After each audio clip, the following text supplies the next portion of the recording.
We begin the countdown to kickoff for our featured game. We're joined by Bellevue football coach Matt Yeager. Coach, your team now 4-2, 4-1 in the district. Dropped a district game last week to Maquoketa Valley, 35-0. Tell me about that game. Yeah, that game kind of everything that could go wrong went wrong for us.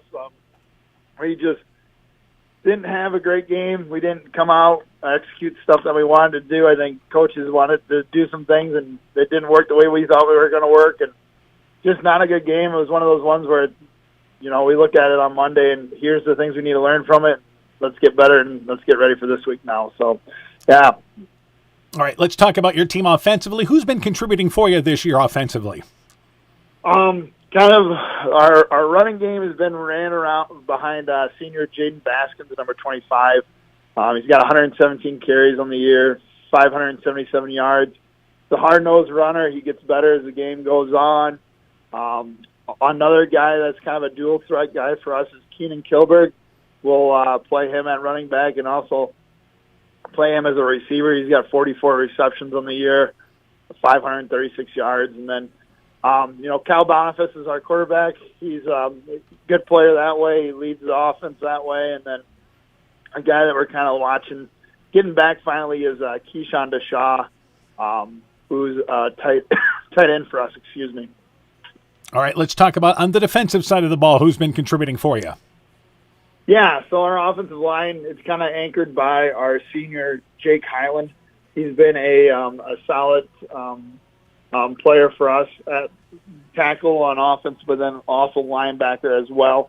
He's been the solid guy there. Caden Johnson up front has been a solid defensive lineman, and then a couple other guys like Kennick Paulson and Gavin Schrader on the back end have been making some plays for us as well. All right, turning our attention to Starmont, what do you know about the Stars? Starmont, they're a tough team. They're a physical team. The number 57, that Rucker kid, is obviously a guy we're watching on both sides of the ball. And then 25, the Vosky kid, he's tough. He's really tough. Those are two guys that we're going to be really aware of throughout the game. I'm expecting it to be kind of a tough-nosed, physical game. It seems like the last few years we've been playing tight games at least through the third quarter. It's always been, a little bit of a nail-biter. So, yeah, we're ready for a tough physical game here up at Starmont this week. All right, keys in the ball game for the Comets. What do you have to do? Kind of like always. I mean, good football is always blocking and tackling. We got to be able to set the line of scrimmage offensively and defensively. We got to tackle on defense as well, and then we got to take care of the ball and don't get any turnovers and capitalize on opportunities when we have them. All right, Coach, good luck to you in the ball game. We look forward to talking to you afterwards. All right, thank you. Yes, Bellevue football coach Matt Yeager and his Comets team. The countdown to kickoff continues after this. Top Gun Customs knows that the insurance company wants you to do all the work for them. They want you to download the app, take the pictures, upload them, then they want you to accept the paltry check they think will repair your vehicle. No, no, no. Top Gun writes an accurate estimate, takes the photos, and explains the repair process to you. Let Bob and the guys take all the worries out of your repairs. Call Bob or Nancy at 563-964-9899 at Top Gun to schedule your repair today.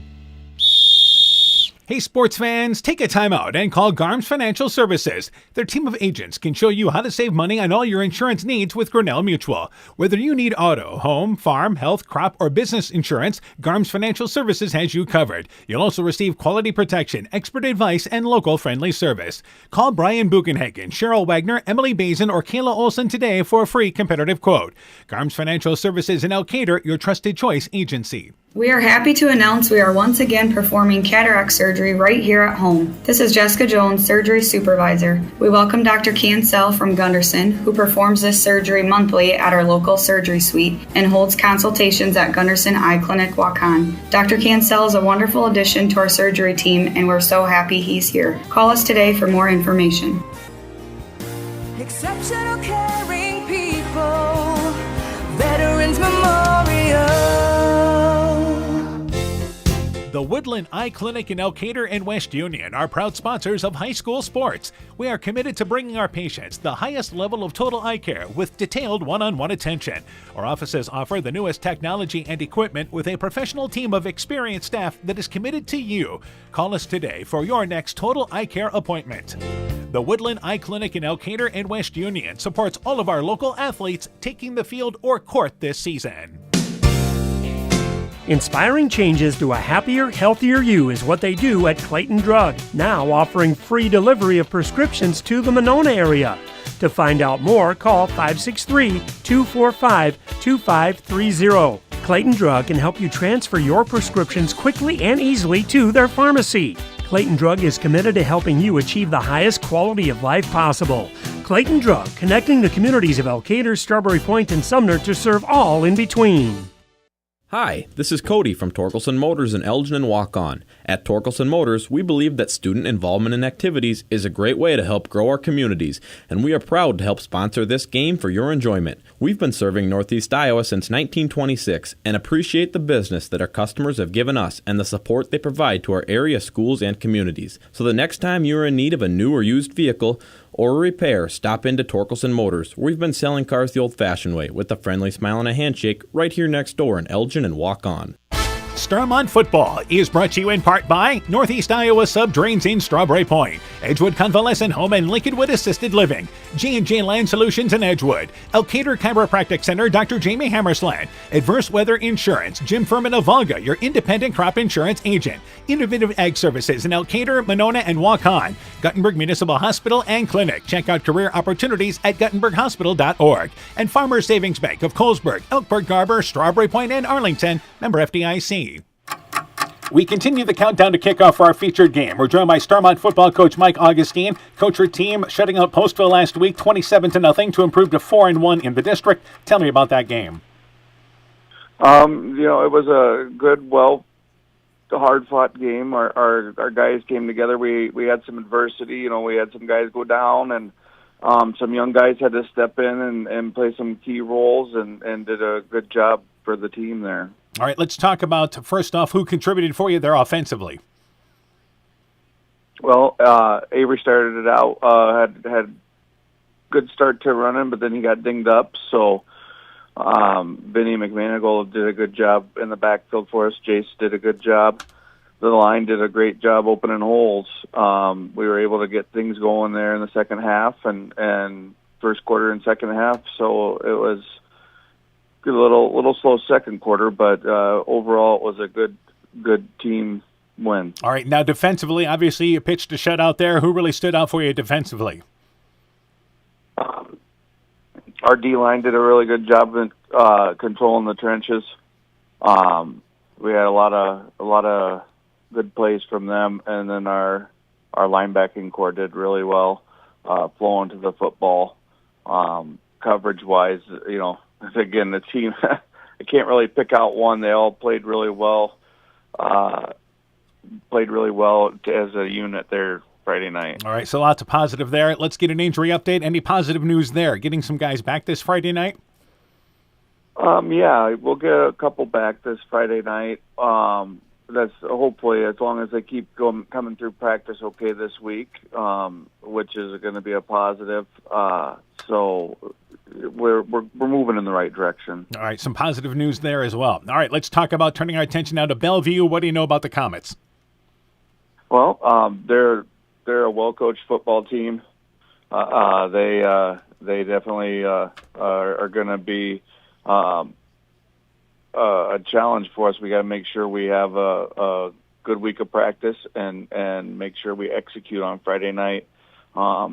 They even it up with run and pass on their offense, defense. They like to throw different looks at us. So we're really going to have to communicate and just execute and finish the football game. All right, some of the other keys in the ball game for your team. You mentioned execution. What else do you have to do?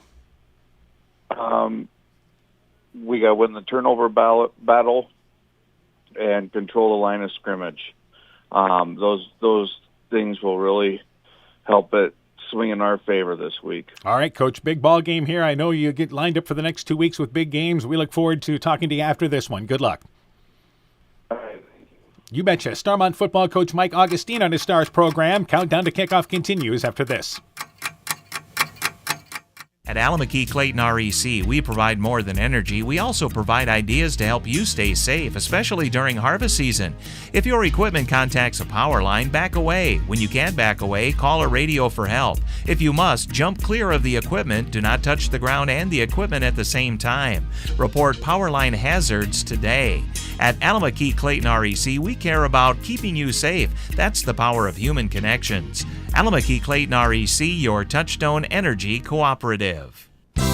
Being good at life means getting your finances together so you can focus on the moments that matter most. With over 175 years of expertise, New York Life Insurance Company provides you with benefits you can enjoy while you're, living. So give your local agents, Andrew Reimer or Troy Springer in both Guttenberg and Monona, a call. You can reach Andy or Troy at 563-252-2471. That's 563-252-2471. They can help you and your family be good at life.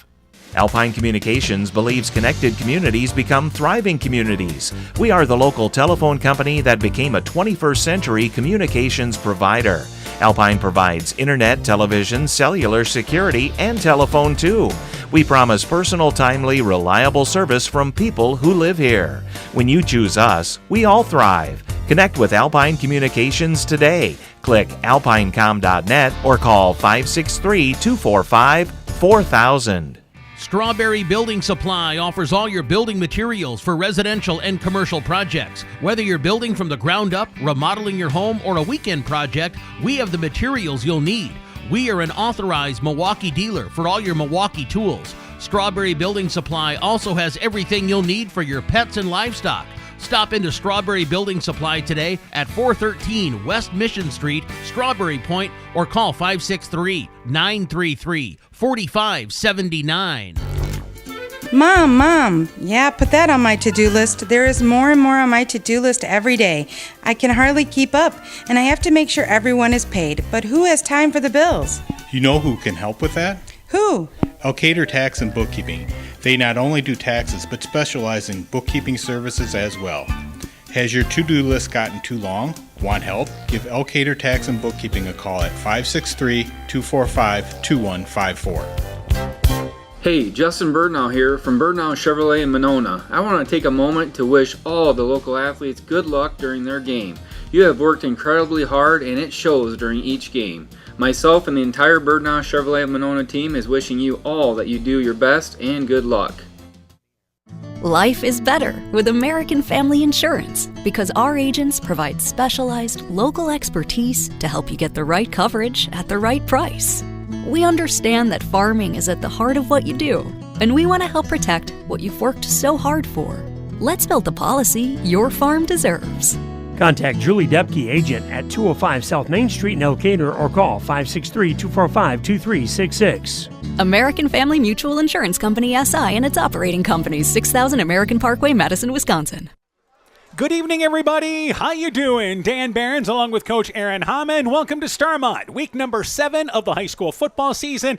We've got a big matchup tonight in this Class A District 4. It is Starmont taking on Bellevue tonight. North Lynn and Maquoketa Valley are playing. The top 4 teams in the district, they close the season against each other. This is going to be a great matchup tonight. Both teams 4-1 in the district. Yeah, this is an important game for both of these teams. This is kind of setting up, everybody's chasing North Lynn right now, but Maquoketa Valley hopefully has something to say about tonight. Yeah, they're undefeated as well with North Lynn. We could end up, in one of those 3-way ties. You could end up with a tie here and a tie there. It just doesn't matter, or, it'll be sorted out tonight and tomorrow, or next week. Yeah, because, again, as we mentioned, Maquoketa Valley, North Lynn, they are both 5-0 going into district tonight, so the winner of that ball game, if it's North Lynn, they would actually clinch the district title. They'd have the tiebreakers regardless of what happens next week. But if Maquoketa Valley wins tonight, Starmont plays at Maquoketa Valley next week, and that ball game could be for like a 3-way tie perhaps in the district. Yeah, and we had a similar situation last year, so every game is important in the district, and this is just that next game. And for Starmont, they got to go out and take care of business. Yeah, so Starmont, if they win tonight, puts themselves in position to play for a big ball game next week. Meanwhile, for Bellevue, again, they are 4-1. They are coming off that loss to Maquoketa Valley, so they got Maquoketa Valley off their schedule. But they play Starmont tonight, then they're home with North Lynn next week. And again, they would need to win this ball game tonight to have only one loss and make that game meaningful next week. Well, and you want to be playing your best football at the end of the season. So, both of these teams here tonight and the other two know, hey, big ball games at the end of the year, that's what you want. That's when you're playing your best ball, and that's what rolls you right into that postseason. It is a very extended pregame show tonight, our countdown show tonight. It is senior night here. They actually started the JV and played 2 quarters, and the JV game ended up 29-0, Starmont victorious. A game that took a little time. Now, unfortunately, they did have an injury during that ball game, and you hope certainly that that kid comes back there and is all right, and everything was precautionary. But they got done at about 7 o'clock, and it's senior night here. In between games is what they wanted to do it. So their goal was to start at 7:30 tonight. Yeah, that ain't going to happen. Yeah, they introduced all the football seniors. We had the band. We had cross country. We had the spirit squads. We had a lot of seniors being recognized, which is great. But it just took a long time to get done. The teams are just getting out and starting to warm up now. Yes, we're about 27 minutes away from the opening kickoff, so we've got plenty of time to talk. But the good news is about that, the number of seniors they have involved in all that. Yeah, they had a ton of kids, in every one of those events. They've got football players. They had a ton of those. Spirit Squad had a lot of kids. Cross Country had a good showing. Band had a good showing. So you like to see those kids get recognized. We know it takes time. But they're getting warmed up for football now. Both the teams are out here. What a gorgeous night. We're week 7. We've had great weather. A light breeze. It's going to get cooler as the night goes on. We know that. But as far as game time temperatures here, it was 80 degrees when we showed up. It's down to 69 degrees right now, and it's going to drop into the upper 40s tonight. But this is still great for October. I mean, last year, you think about the Starmont-Maquoketa Valley game that we did in week number 8 and the Crestwood-North Fayette Valley game we did on the Thursday night. Rain in both those nights, and it was cold and windy. Yeah, it just poured, and, those were miserable, cold nights. Much better weather and no rain in the forecast for tonight. Like you said, just a slight breeze. Grass is holding up here at Starmont, still looking pretty good. All right, so let's get into the numbers now. Like I said, we've got plenty of time. We can probably throw stats for every single player. That's how much time we've got here. But let's start talking about Bellevue. Cal Boniface is their junior quarterback, and he's certainly a good one. 74 of 121 passing, 8 touchdowns, 4 interceptions. He's throwing for 969 yards, and it's good to have that kind of player at quarterback. Yeah, and he's got an arm. He plays baseball for him and throws. He has got a lively arm, and they're going to use that as a weapon. That's a lot of yards for a football team. Now, as far as receiver-wise, he's really kind of spread things out, but Keenan Kilberg is his top receiver. He has 44 receptions on the year, 536 yards receiving. Got a couple of other guys in double figures, too. Yeah, they've got Gavin in there, Gavin Gilliamus. He's got 9. Gilliams, I believe. Gilliams, excuse me. 9 receptions on 133 yards. He's got 3 touchdowns. They've got Jack Kirk. He's a sophomore. He's got 10 receptions, 133 yards. He's got a touchdown. Gavin Schrader's got 2 receptions, 56 yards. So he's got a lot of different guys who can get receptions and get to the end zone. Even freshman Charlie Hurley has contributed, as far as rushing-wise, 123 yards. So they're getting production from upperclassmen, lower classes. But I should say the lower classes, the lower grades. As far as rushing-wise, the top rusher there is once again for Bellevue here is looking at the stats. Number 25. Yeah, there we go. Jaden Baskin. Baskin has 12 TDs. Let's talk about him. Yeah, 117 carries, 577 yards, 12 touchdowns. A senior for them. He's the workhorse. He's their main guy. You throw in Keenan Kilberg, a junior. He's got 21 carries, 88 yards, a couple of scores. Charlie Hurley, the freshman, 123 yards on 8 carries. He has the touchdown. So I think they are a pass-first offense, but they are not afraid to run the ball as well. And again, when they like to spread it out, it'll be Kilberg looking for, that's the first reception guy they want to, as he has over half of the receptions on the season from Boniface. But a good running back in Baskin, who is a senior, 5'11", 195 pounds. Defensively, Baskin, by the way, one of their leaders defensively. He's got 4 sacks this year. Jacob Highland as well. He's a senior, 6 foot 170 pounds, over 40 tackles on the year. Yeah, 41 and a half tackles. 31 of them solo, and he hasn't gotten to the quarterback, but man, he takes care of a lot of the tackling duties. The next closest guy is Jack Kirk, the sophomore. He's got 28 tackles. So, I mean, you talk about 2 guys getting a lot of tackles, but there's a big difference between 28 and 41. And as far as Seth Smith, he's another lineman. It's a 6 foot, 165-pound junior. He's got over 20 tackles, forced a couple of fumbles, recovered a couple of fumbles this year. Yeah, they've recovered 8 fumbles. They've got 5 interceptions, and they've gotten to the quarterback 6 times. And again, that's a good formula. 6 games, you're getting 2 turnovers a ball game. That figures to be a factor in this ball game tonight.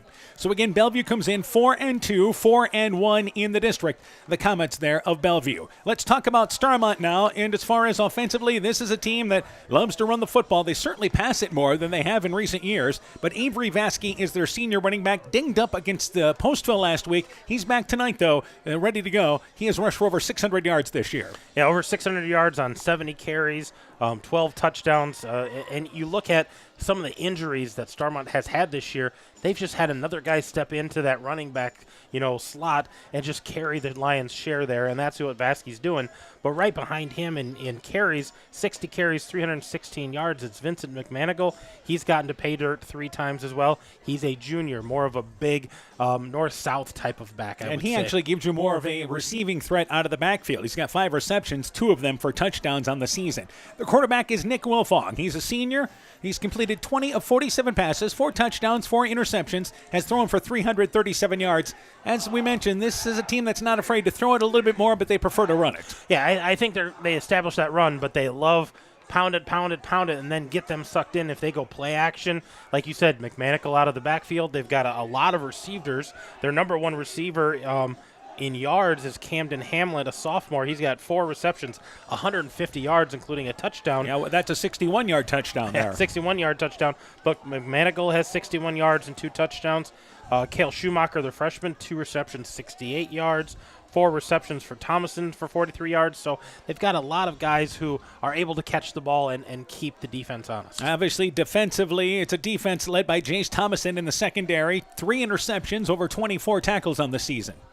Yeah, and I think with him back there, and then you've got the big guys up front, Owen Recker, a senior, he's got 36.5 tackles. By the way, well named Recker because he wrecks the defense. He wrecks the defense. He's got a sack. And then you've got Avery Vasky, who we talked about running the ball. He's got 34 tackles, 28 of them solo.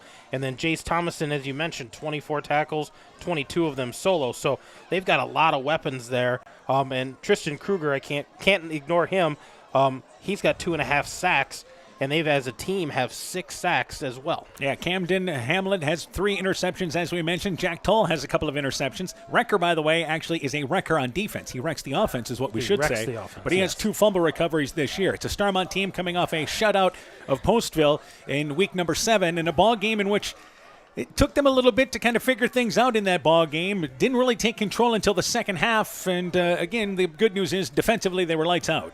Yeah, and I think that's what you kind of expected out of the Starmont team. They had, you look back at the season, they had that game against Northland. That was only a 14-point ball game. Not able to hit Payturt, so lost 14-0. But all those other games have been fairly big wins. The opener against Starmont was close. That was a non-district game. But they have really taken care of business, and majority of their offense is pound away on the ground, and until you stop us, we're going to keep running at you. All right, we'll take a break. When we return, we'll set you up with the starting lineups. We'll talk about what else is going on tonight. We mentioned that Northland and Maquoketa Valley are playing tonight. I believe Northland has given up 13 points all year, and Maquoketa Valley has given up 9 points all year. Well, that's going to be a good game. Defense going to be the name of the game there. We'll get you scores of that ball game throughout the night. Let's take a break. Our extended countdown to kickoff continues after this. Epic Wear. Get personalized clothing for your school, your team, family, friends, business, or any event. Epic Wear has a huge range of customizable apparel, trophies, and awards. They offer free design help or design your own apparel at getepicwear.com, and you can even set up a free website for your fundraiser. Epic Wear. Walk on. Call 563-568-2301 to place your order today. When making up a to-do list, don't forget to include servicing your car at Edie's AC Delco Service Center in Garnavillo. Your car should have the best care, and Edie's will make sure of it. Stop in or call 964-2186 to make an appointment. Tires worn out? Well, Edie's can replace them. Need a tow? Call Edie's at 964-2186. Kay, Lynn, and Todd invite you to stop by and fill your car's tank with fuel at Edie's AC Delco Service Center in Garnavillo.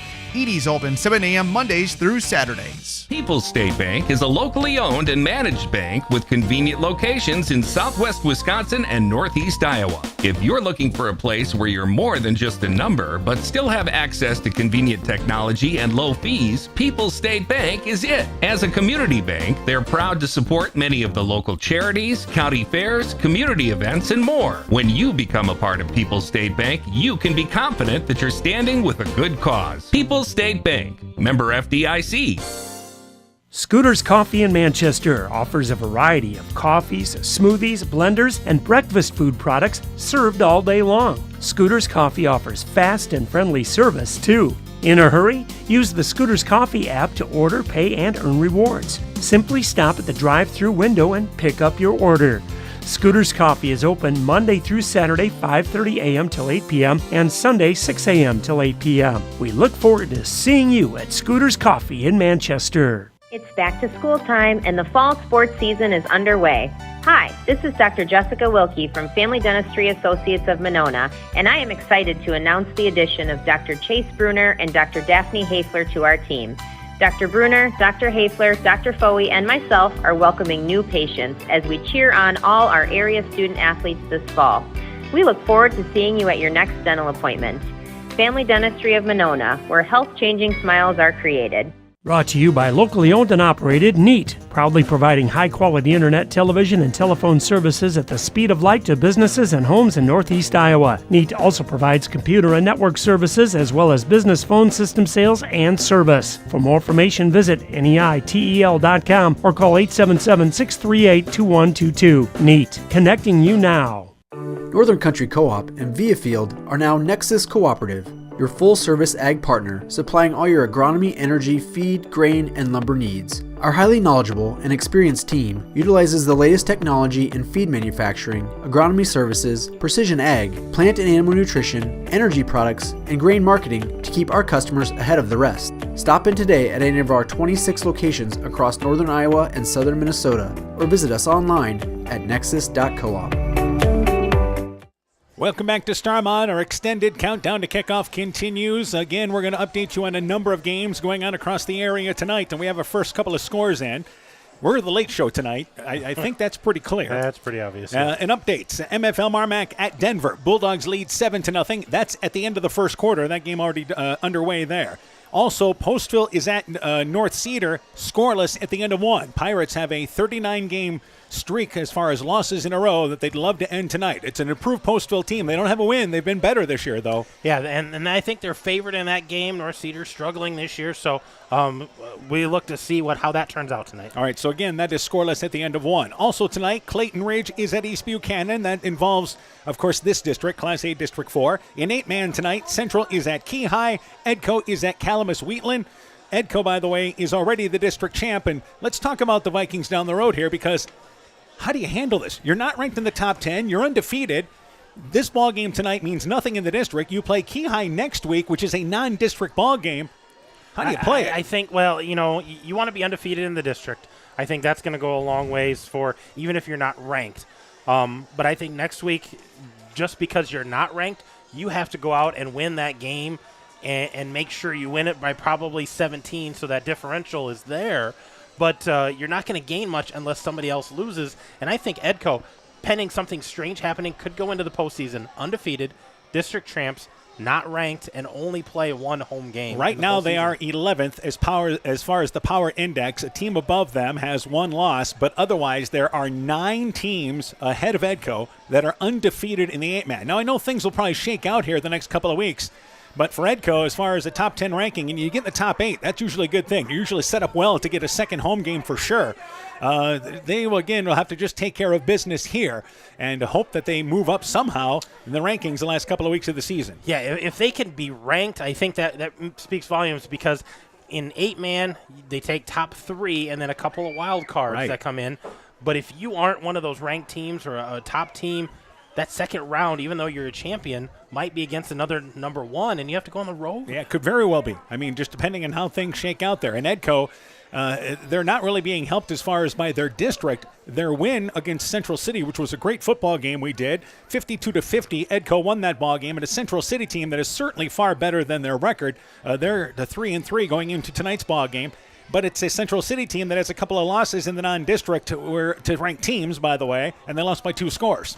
Yeah, and you look at the Week 8 opponent for Edco is Key. That's a non-district for them. So what are they bringing to the table? Are they going to go try to win? Are they going to rest guys? I mean, both those teams kind of have a decision to make. Yeah, because it looks like Key High is going to be the number 3, a possibility for the 3 seed in that district. So if that happens, you could very well see Edco and Key High playing again in the postseason. In Week 9, yeah, you never know what's going to happen there. It's all speculation, of course, but again, lots of things to kind of talk about, and we're still 13 minutes away from game time, so we had plenty of time to talk about it. Have another score in. Edco at Calamus-Wheatland leads at the end of one, 14-6 on the road. So we'll continue to update you on that ball game tonight. We'll have updates, as we mentioned, on a number of games. You may have noticed North Fayette Valley. No updates tonight. They win by forfeit. Oldwine dealing with a numbers issue here. Injuries is what really hurt them in the upperclassmen. So they are playing varsity reserve game tonight. And North Fayette Valley will entertain Crestwood next week. And that ball game should shape up, if everything plays out like it should tonight, for a district championship, or at least a major say in the Class 2A district that those two teams are part of. Well, and if you're North Fayette Valley, it's one of those double-edged swords. You get the win in the district and sets things up for next week. But you're not playing. You're not getting the stats. You're not getting that experience. And Crestwood's going to come to town, and we saw them play last year in a torrential downpour, sideways rain, upside-down rain, whatever it all was. They're going to have hopefully good weather next week. It's going to be a little different, and it's curious how that's going to play out as a possible district title game. Yeah, North Fayette Valley undefeated in the district. They've been impressive in all of their district ball games. They've really kind of handled the competition. And again, they would have been heavily favored against Oldwine tonight as well. But just another week off. The only good news is maybe get you healed up from the bumps and bruises of what can be a long season. Let's set the starting lineup for our ball game tonight. Bellevue 4-2, 4-1 in the district. Starmont comes in with a record of 5-1. They are 4-1 in the district. Let's start on offense for Bellevue. The quarterback is Cal Boniface. He's a junior, 6'3", 185 pounds. The running back is Jaden Baskin. He's a senior, 5'11", 195. The receivers, Keenan Kilberg. He's a junior, 5'10", 155. Jack Kirk, a sophomore, 6'2", 190. Gavin Gilliams, a junior, 5'10", 150. The tight end, a tall tight end, Keyshawn Deshaw. He's 6'5", a junior, 200 pounds. He has 4 receptions on the season. As far as the line, the anchor of the line is Seth Smith. He is a junior, 6 foot, 165 pounds at center. The guards, Josh Edwards on one side, a senior, 6 foot, 180 pounds. Max Finley, a starter on the right side. He's a senior, 6 foot, 195 pounds. The tackles are Kinnick Paulson, a junior, 6'3", 185. And Jack Highland is your other tackle. He is a senior, 6 foot, and 170 pounds. As far as defensively, Baskin plays a tackle. Kirk, Highland, Smith, and Paulson are all linebackers. Kilberg is a safety. Gilliams also plays cornerback. The other defensive starters are at nose tackle, Caden Johnson, 6'4", 205 pounds. He is a senior. Sam Hurley plays the linebacker in what is a 3-5 set. Hurley is a senior, 5'80", 160 pounds. And also the other starter for them is Gavin Schrader at cornerback. He's a junior, 5'8", 145 pounds. We mentioned Deshaw plays tight end on the offensive side. He also plays tackle on the defensive side. So those are your starters for the Bellevue Comets. Meanwhile, for Starmont, let's go offensively. The quarterback, Nick Wilfong. He's a senior, 6 foot, 150 pounds. The running backs, Avery Vasky, a senior, 5'11", 180 pounds. Jace Thomason, another senior, 5'8", 170 pounds.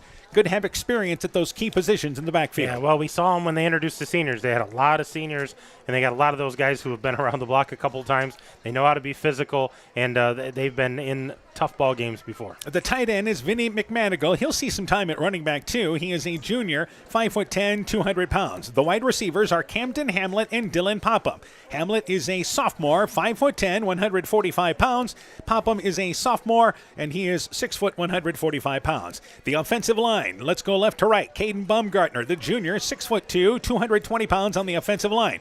Owen Recker, we talk about what he does defensively, but he starts on the offensive line. A senior, 6'3", 240 pounds. Carter Henke, the anchor of the line, a senior, 5'11", 145 pounds. pounds. Tristan Kruger starts at a guard, a senior, 6 foot, 235 pounds. And Brody Hansel starts at a tackle on the outside. He is a sophomore, 5 foot 11, 265 pounds. On the defensive line, Recker and Kruger play on the defensive line up front. Kelly Barajas, a senior, starts at the other defensive line spot at 180 pounds. They run a 3-5 defense. The linebackers, Vasky and McMonigal, also Owen Odefer. He is a senior, 5 foot 7, 160 pounds. Ryan Kleinlein is the senior, a junior starter rather, 6 foot 185 pounds. They actually run a 3-4 defense, and then of course have 4 D-backs as well. Wilfong, Thomason, Popham, and Camlet. They are all in the defensive secondary for Starmont. So there's your offensive and defensive starters for the Starmont Stars and the Bellevue Comets. Got a little time here. We got another score to pass along. Couple of scores, as a matter of fact. At the end of the first quarter, it is East Buchanan leading Clayton Ridge 12-0. And also, it is at the end of the first quarter, Keyhigh leading Central by a score of 14-0 in the 8-man game. Both Clayton Ridge and Central still feel like they have winnable games left on their schedule. Obviously, they have 3 quarters to make up the difference tonight, but I believe Clayton Ridge has North Cedar coming up in week number 8, and Central has West Central coming up in week number 8. Yeah, both of those teams look at that as a winnable ball game. Again, still competitive tonight, but week 7, week 8, again, you're winning winnable games, competitive games. That's what you want to be at that part of the season. And it'll be interesting to see if some of our teams don't make the postseason, and that would include like Postville, Clayton Ridge. Also, of course, we know that Edco is going to make the playoffs. North Fayette Valley is going to make the playoffs. Starmont going to make the playoffs. MFL Marmac going to make the playoffs as well. So we will have those 4 teams in the postseason, and that leaves the other 3 teams that we follow looking to maybe play a week 9 game. Some schools will jump at that week number 9 chance. Some schools may not. Yeah, they leave that open for schools who don't make playoffs to try to find someone to play a game. And I think, especially if you're a team who's starting to, find an identity, we talk about Central getting better, finding that constant improvement. Playing a week 9 game would be great for them to find an opponent who's competitive, similar, and just have more experience. Well, that's the big thing, and that's such a young Central team, especially at the skill positions, that is a team that can they've gotten better as the season has went on. They've won 2 games this year, so they've really taken a step forward, and they certainly have a winnable game coming up here, so they've got a chance to close their season strong. Meanwhile, for Clayton Ridge and also as well Postville the same way. I think you try to play somebody in week number 9 because regardless of what happens in this ball game at North Cedar tonight, it's a team that at least has scored some points this year and been competitive. They have. They've been competitive, and we didn't get a chance to get up there and cover them, but things are getting better up there. I think they've got a lot of growth still coming, but for a program who has not had success in a while, to start being on the verge of getting those wins, being competitive, improving, getting kids out, that's what you want to see out of a program, and that week 9 game is great for that program. All right, let's talk about keys in the ball game. We're still about 5 or 6 minutes away from the opening kickoff here tonight from Starmont. Let's talk about keys in this ball game. First off, for Bellevue, shut out by Maquoketa Valley, 35-0. They have to hit on that passing game tonight. They've got to be sharp. They do. They had to hit on their passing game, move the ball with it. I think defensively they're going to have to stop the run. They're going to have to find a way of slowing down Starmont, and that's always the big one. When you play Starmont, they're going to run the ball. You got to find a way to stop it.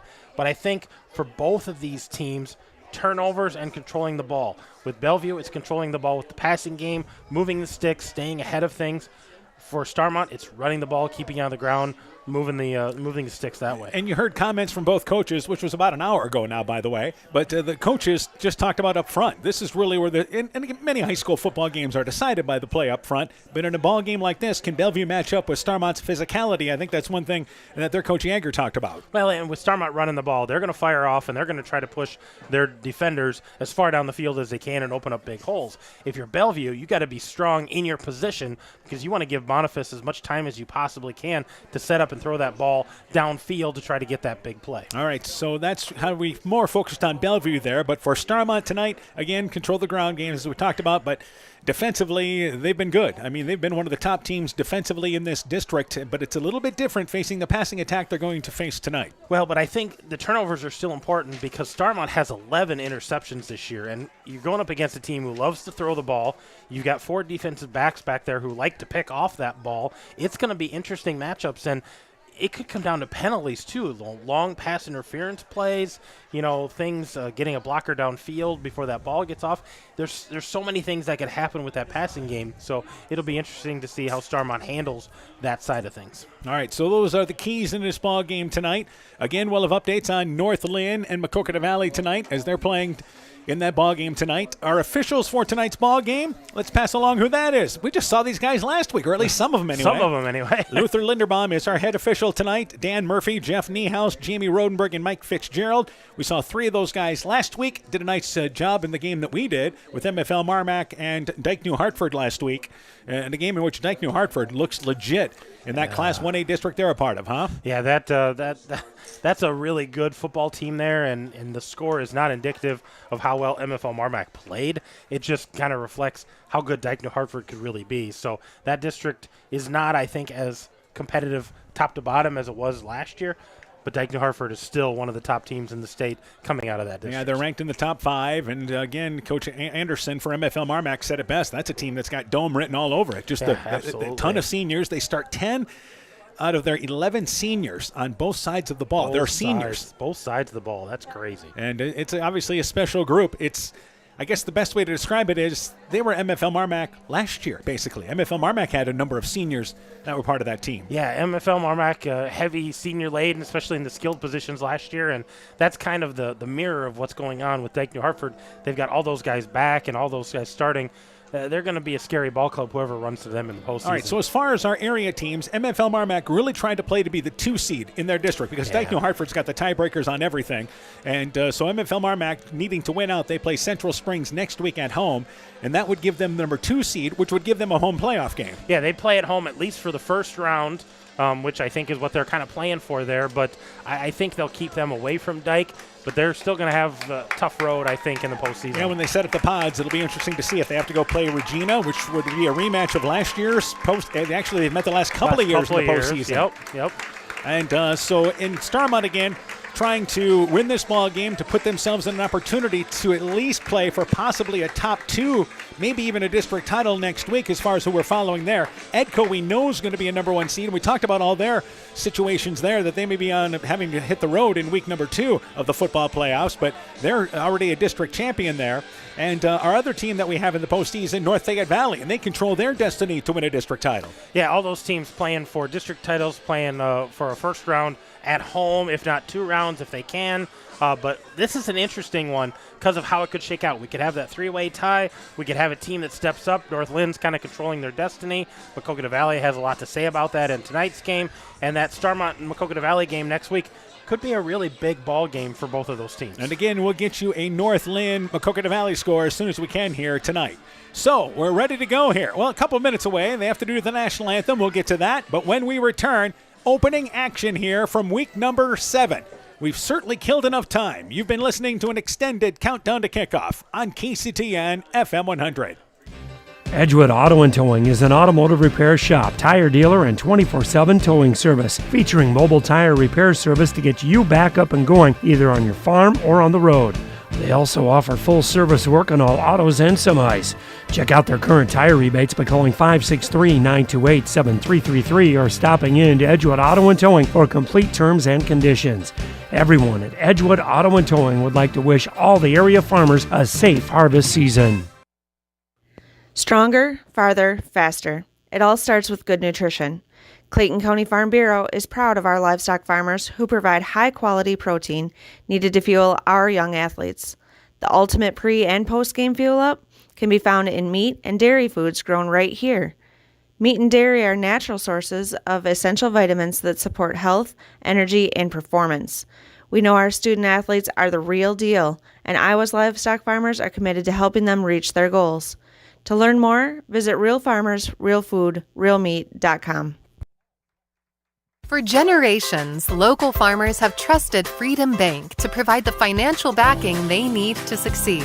We have a long tradition of empowering success, and that continues today. We offer competitive financing options at competitive rates, whether for equipment purchases, building construction, land purchases, or operating capital. Visit one of Freedom Bank's experienced ag loan professionals in Elkader, Monona, Postville, and Waukon, or online at freedombnk.com. Member FDIC, Equal Housing Lender.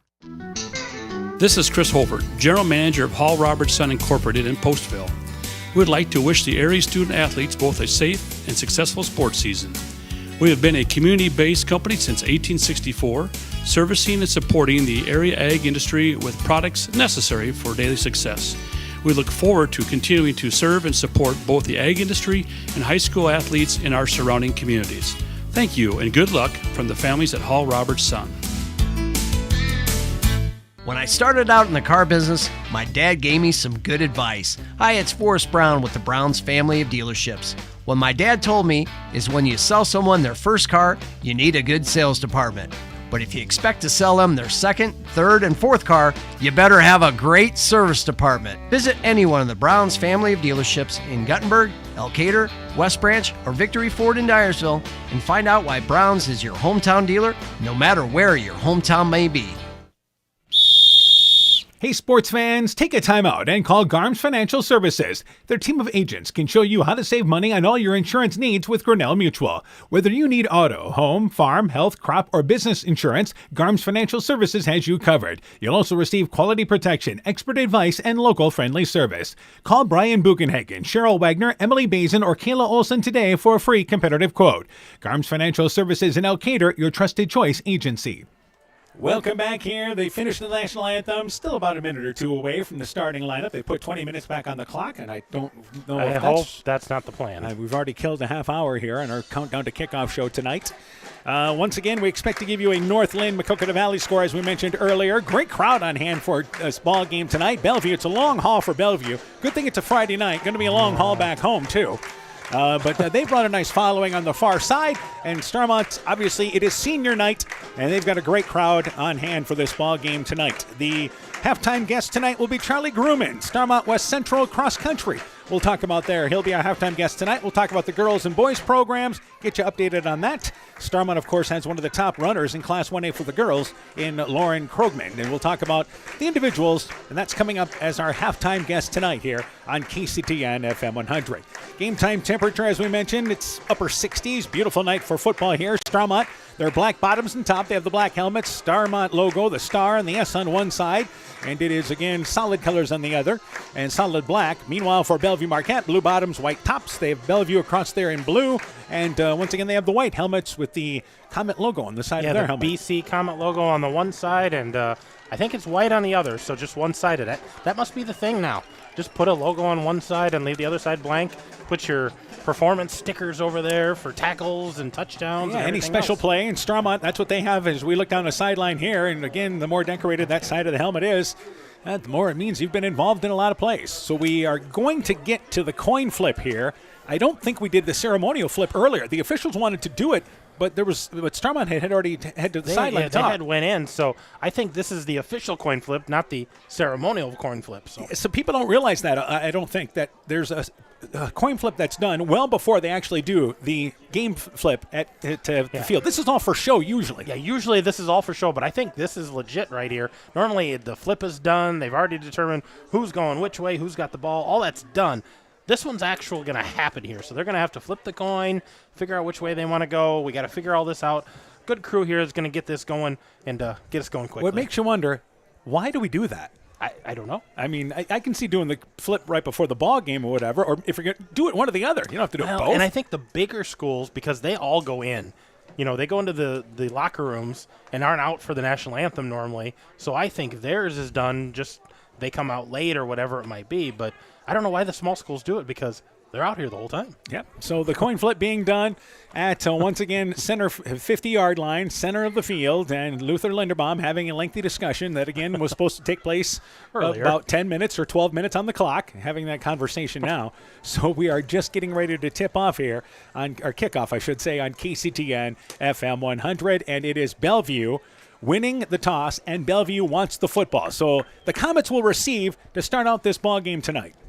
Yeah, they're going to take the ball, so Starmont's going to have to be out there on defense to start this game, and I don't think that Coach Augustine cares. I think he's okay playing some defense to start. They'll get the ball to start the second half, but the positive thing tonight, Dan, we're going to have all the finals in long before we're done tonight. Yep. So it's 7:51, and we get ready to start this football game tonight here on KCTN FM 100. Obviously, at this point of the season, it's good for both of these programs to be playing meaningful games. It's a good sign. Yeah, absolutely. You know, that's what you want to be. You don't want to be in a game where, well, we want to win, but it doesn't mean anything. You want to be in a game that you're playing for something, and I think both of these teams have a lot to still play for here with the postseason a couple weeks away. Ryan Kleinlein does the kicking for Starmont as they place the ball on the 40-yard line. Back to receive for Bellevue will be number 25, and that again is Jaden Baskin. Not only their leading rusher, but a pretty good kick returner as well. He's the deep back at the 10-yard line. So everybody lined up. Starmont getting lined up where they want to go on their special teams. Got 11 players on each side. Let's get this underway with week number 8 of the high school football season. And Kleinlein looks over the line there, and they're talking, and actually Thomason's going to have to move from one side of the line to the other. They had too many on one side. You have to have a balanced line. 5 and 5. Yep. So and now they're all lined up, and now they're going to switch. So Thomason going to switch there from one side of the line to the other with Kelly Barjas. And Kleinlein to launch it away. Let's get this underway. And a good kick by Kleinlein. Going back there is once again Baskin at the 10-yard line. Brings it up right side. That's the far sideline. Turns the corner at the 20, out to the 30-yard line. Tracked down from behind there. Here comes a flag. You may have a horse collar. And it's a nice return there by, once again, Jaden Baskin. A return of about 28 yards. And perhaps a penalty to add on to it. Yeah, it looked like he went down kind of funny. Top half went down before the bottom half backwards. So we might have a horse collar. Personal foul here. Yeah. And that's exactly what Luther Linderbaum gave us. First play, first penalty. So for Bellevue, not only do you get the penalty, the nice return, but that's going to move it to midfield here, and great starting position for the opening drive for the Comets here. Yeah, they're going to march off 15 yards from the 35. So we're going to start right at the 50-yard line. So once again, Bellevue Comets have the first touch of this football game tonight, actually just short of the 50-yard line at the 49-yard line. They will run out of pistol formation, receivers split left and right, and kind of in a double wing set. In the backfield is Kilberg, and again, he's their top receiver. Also back there as well as Deshaw, and Baskin is the tailback, and he's about 7 yards off the line of scrimmage. Cal Boniface is the junior quarterback, and here we go with play number 1 in this football game tonight. Snap back to Boniface, they go to Baskin, trying to bounce to the outside. He'll run right into the Starmont line, and there's Owen Recker. Right away, making the play at the line of scrimmage, probably lost a couple of yards, and sure enough, he did. They push it back to the 46-yard line. It's a loss of 3 on the first down play. And there's that physicality of Starmont that we talked about. Those guys up front, they are just push and mean and vicious, and they snuffed that play out before it even got started. Recker and McManigal in on the once again tackle. So it's second down, 14 yards to go.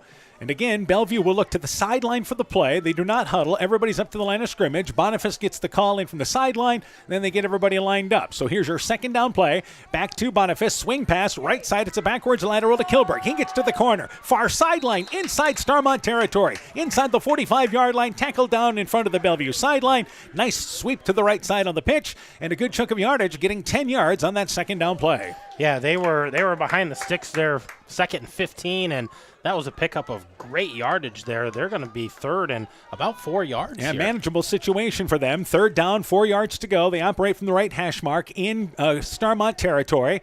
Thank our listeners tonight joining us on KCTN FM 100 on the KCTN app. Also watching on the KCTN YouTube channel, which you can also access from KCTN.com. Third down, 4 yards to go. Right back to Kilberg up the middle at the heart of the Starmont defense. Stood up at the 44-yard line, and it's no gain. Again, Recker on the bottom of that pile. A host of stars really plugged it up front. No gain. Now an interesting fourth down decision for Bellevue on their opening drive. Yeah, they're inside Starmont territory. Do you try to flip the field here and pin Starmont deep, or you try to go and pick up this 4 yards and try to set the tone early in this game? Well, Boniface is also your punter, but he's staying out there in pistol formation. Starmont has a player back to receive in Vasky, but he's now coming up to the line of scrimmage. So they are going for it, at least it appears. Fourth down, 4 yards to go. They snap it, swing pass back to Kilberg, trying to get to the corner. He does. First down inside the 40-yard line, near the sideline, tracked down at the 32-yard line. A gamble on fourth down, and it pays off for the Comets. They convert on 4th and 4 down to the 33-yard line. 1st and 10 for Bellevue. Yeah, and that was just a well-designed play there because they had good blocking. They dropped down on the end there, pinched him in so he couldn't get contained, and Kilberg able to get around the corner there and easily pick this up. Kilberg, 21 rushes on the season coming in for 88 yards, and he's got a couple of rushes here that he's averaging over 10 yards in this ball game. So first down, 10 yards to go. Again, they operate from the right hash mark. 2 receivers to the left, single receiver to the right. And on first down, Boniface to throw the football. Has time, looking in the middle of the field for Kilberg. Overshot, middle of the field at the 5-yard line. It is incomplete. In on the coverage in the secondary was Thomason. It's second down, 10 yards to go. They got a one-on-one matchup in the middle of the field. Yeah, had a matchup to head, but overshot him there. But Boniface, they've had 4 runs, and that was technically their first pass because all of his passes have been laterals. So he's throwing the ball on every down. It doesn't go down as attempts, but he's throwing the ball left, throwing the ball right, throwing the ball downfield. Second down, 10 yards to go. Again, they're inside Starmont territory, 33-yard line as we are about 3 minutes into the start of this football game. And right back up the middle, this time running it again is going to be Baskin, right at the heart of the Starmont defense, brings it off right side, sneaks inside the 30, down to about the 28-yard line, picks up a couple of yards. It'll be third down and roughly 6 yards to go. Give him 5 on that. 3rd and 5 for Bellevue.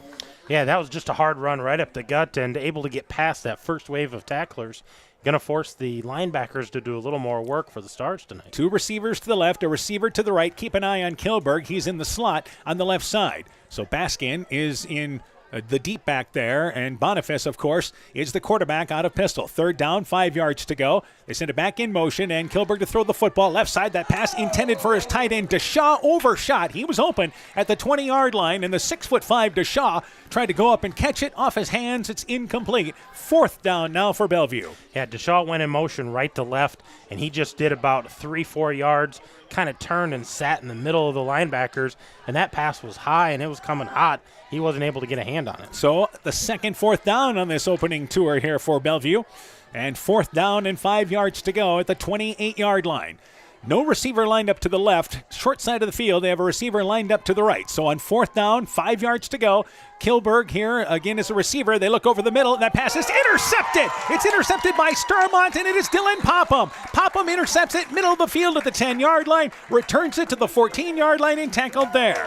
So it's first down, 10 yards to go. Read well in the secondary by the Stars. Well, and we saw this in the JV game. Those defensive backs do a nice job of flowing to the ball, reading where that thing's going to go, and stepping in and doing a nice job of just catching it like a receiver and getting a good return. I believe that Boniface was looking for Kirk in the middle of the field, but Starmont, with a turnover there, has first down, 10 yards to go, 4 minutes into our opening quarter. They line up, split backs in the backfield. Quarterback is under center. Wilfong hands it over to Vasky, runs over one guy, gets out to the 20-yard line right side, picks up 3 yards, tackled there by number 5, and that is Gavin Gilliams making the play. 4-yard pickup, second down and 6. Yeah, good hard run there by Vasky, just kind of between the tackles, seeing what's available there, able to pick up 4 yards. Another score. They're at the half at North Cedar. Postville and North Cedar are scoreless at the half. Both teams looking for their first win, and Postville trying to end a lengthy losing streak that dates back to the 2019 season.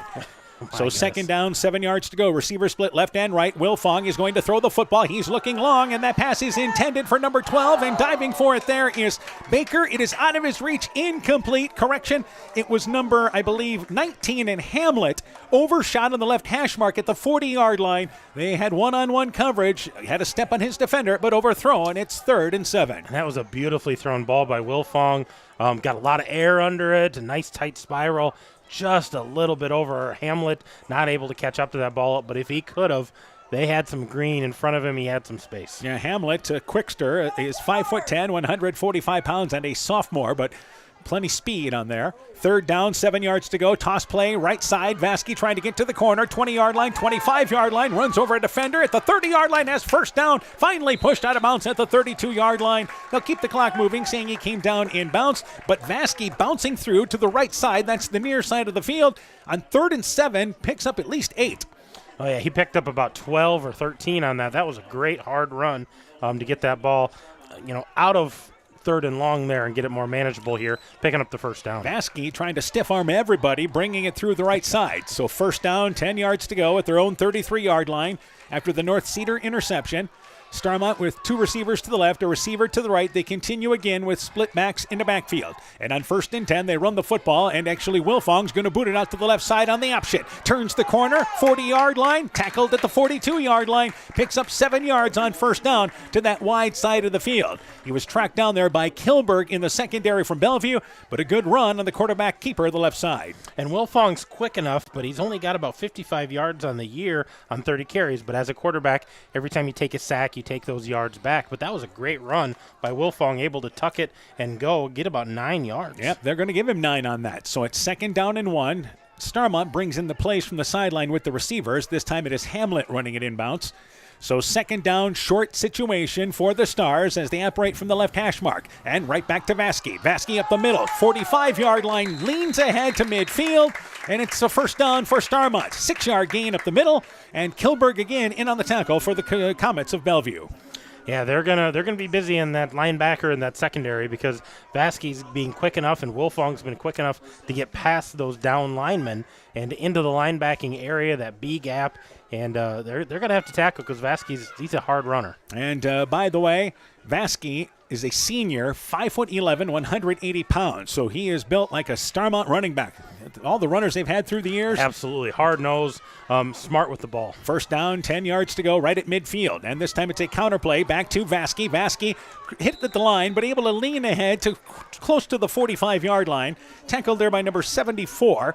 And once again, that is making the stop. Kinnick Paulson there. Also making the play there, Jacob Highland as well. But a 5-yard pickup on 1st down on the counterplay. Yeah, and if Starmont can pick up, 4 or 5 yards on every play, you're going to see a lot of ground attack here. They went with a counter that time, kind of give a different look, but still able to get good gains. So now for Starmont, 2 receivers to the left, 2 to the right, and this is kind of different that Starmont has been able to do more the last couple of years.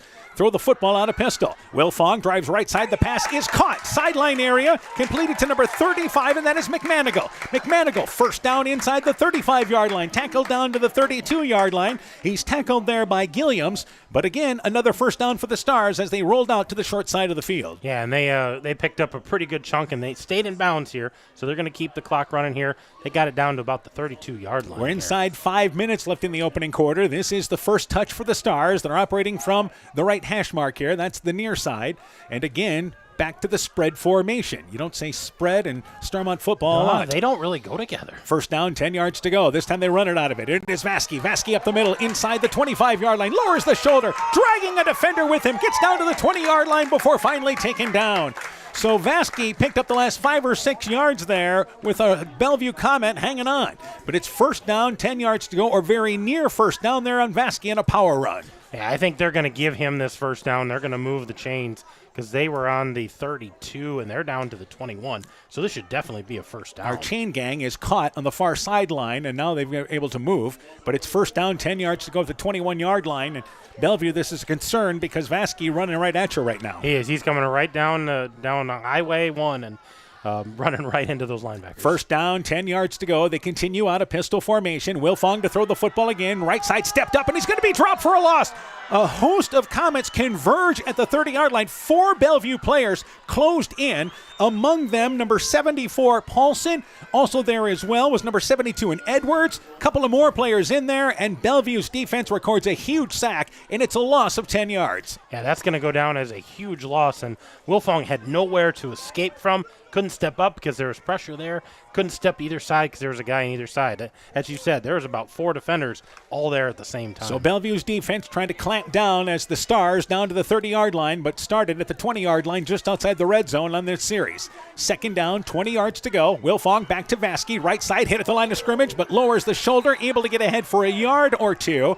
That was an outstanding job for Bellevue getting in there, number 54 and Seth Smith. Now he took most of that hit, but he did the important thing. Slowed down Vasky where the rest of the defense flowed and made the tackle. Yeah, made a good initial hit, and Vasky tried to spin out of it, and there was help there right away with the Comets. So we're looking at 3rd and about 20. Yeah. And we're inside 3 minutes now left here in our first quarter. Another score to pass along. East Buchanan leading Clayton Ridge, and that's now at the half, 20-0. We'll continue to keep you up to date on that game. 3rd down, 20 yards to go here now. 2 receivers to the right, 2 to the left. Starmont, after a couple of first downs out of split backs, they go again. Pistol. Wilfong rolling out to the right. Now forced to run near the sideline. Steps out of bounds at the 25-yard line. Bellevue, good coverage down the field. DeShaw helped run him out of bounds.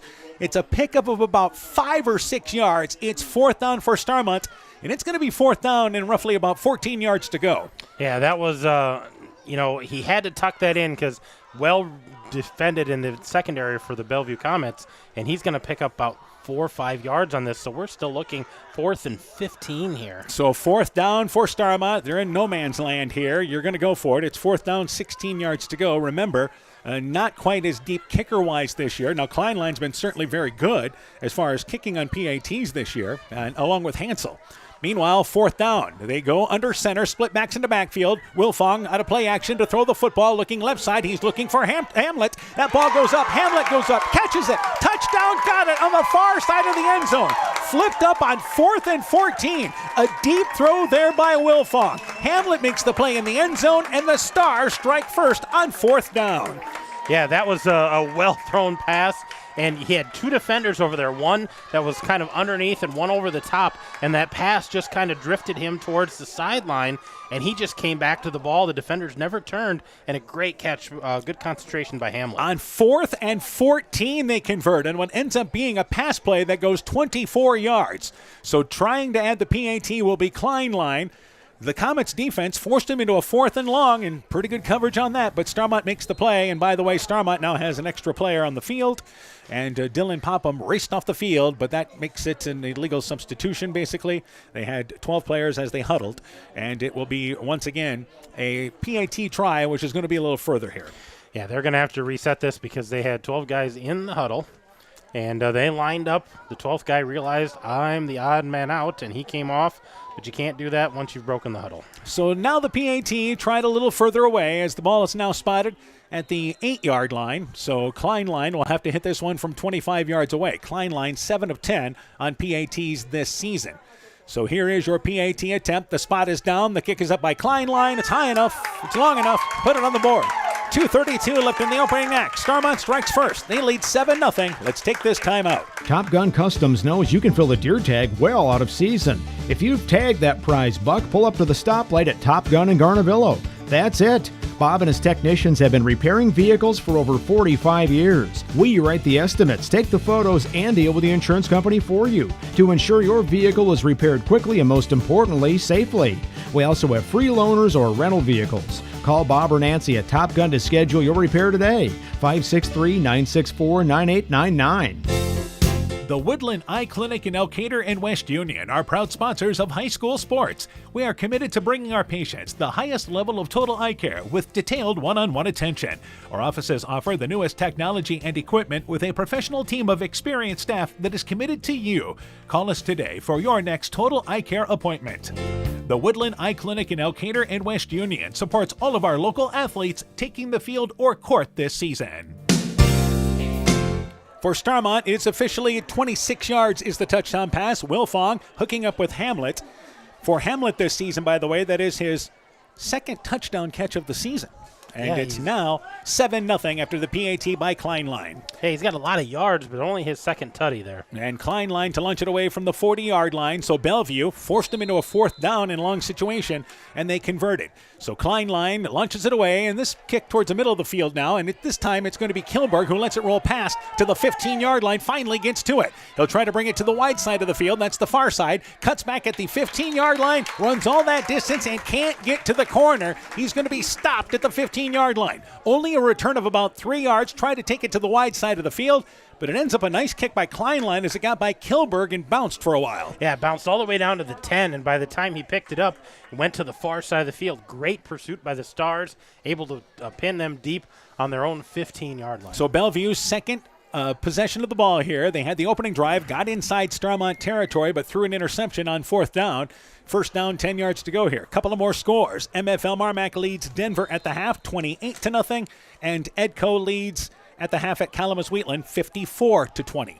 So we'll continue to keep you up to date on those games. First down, 10 yards to go as the Comets operate from the right hash mark, and they're going to run it with Baskin up the middle. Baskin, couple of yards, gets out near the 20-yard line off right side, give them a pickup of 5, second down and 5 yards to go.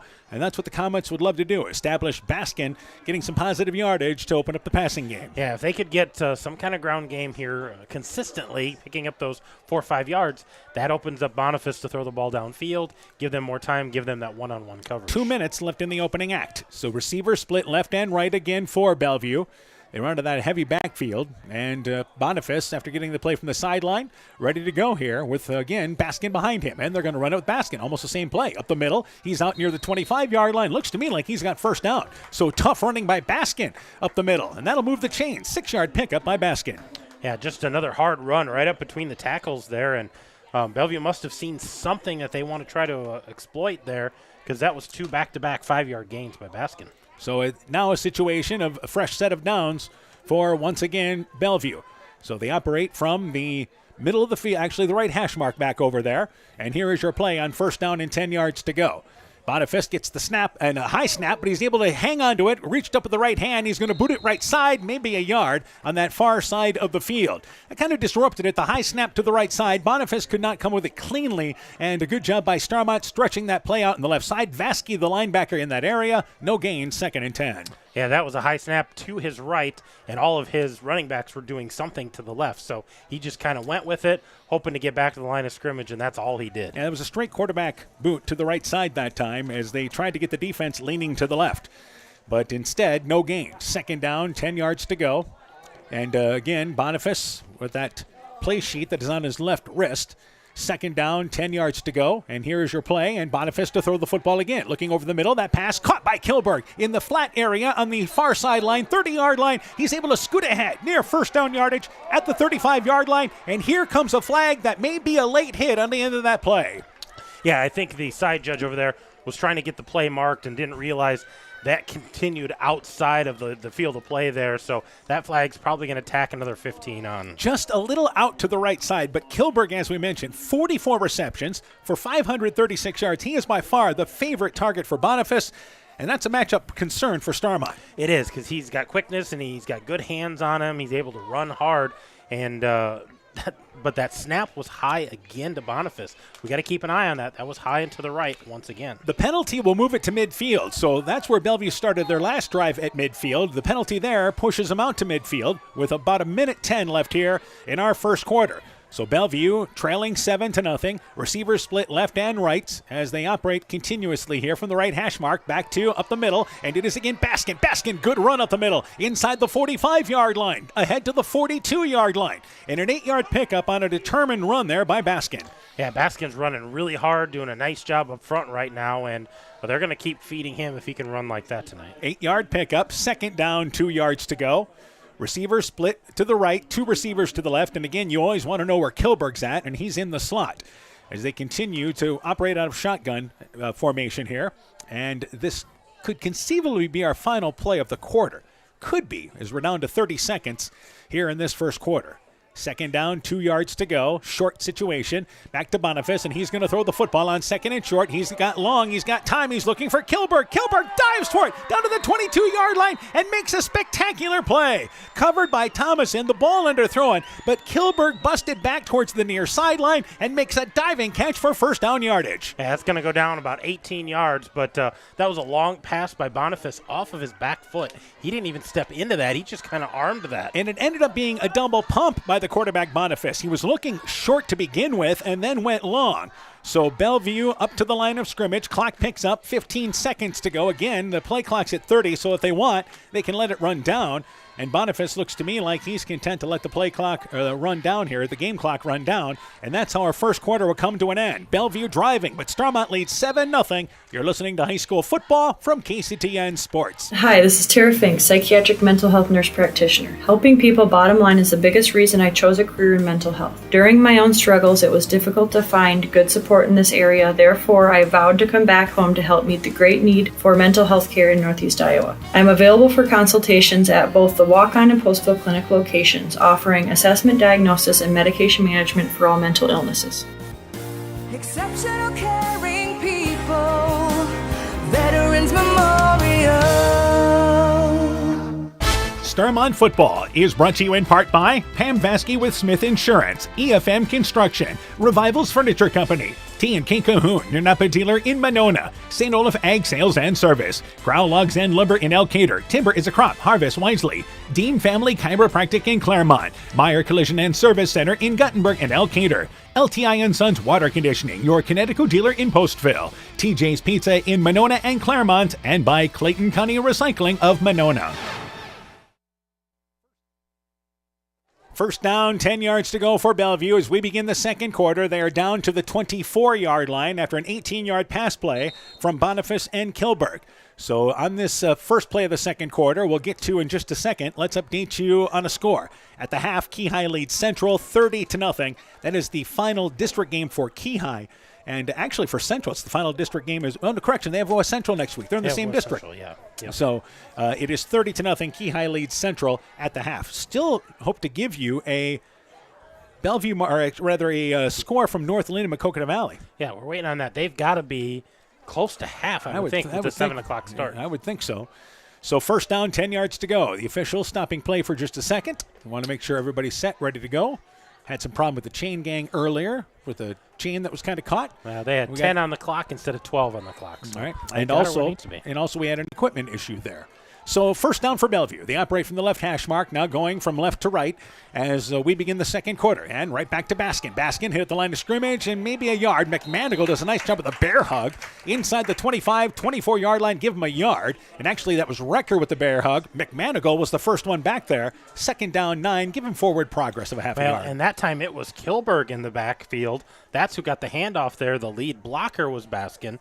And still not able to gain anything out of that. You sure that was Kilberg that time? Yeah, that was Kilberg. He ended up carrying the ball in behind Baskin, who was lead blocking there. So 2 receivers to the right, 2 to the left. Baskin continues in there as the back. And again, it is Boniface now running out of the offense out of shotgun, but he has once again Baskin right beside him. And to throw the football is Boniface. Looks over the middle of the field for Kilberg. Goes up. Catches it. Down at the 3-yard line. Actually short of the 5-yard line. The pass completed for 19 yards. Kilberg in one-on-one coverage. Went up. Got it out of the air. And a big conversion for the Bellevue Comets now inside the 10-yard line. And nice catch by Kilberg. Knew he was going to take a hit there and went to the ground hard. And officials are talking this over, trying to figure out something there.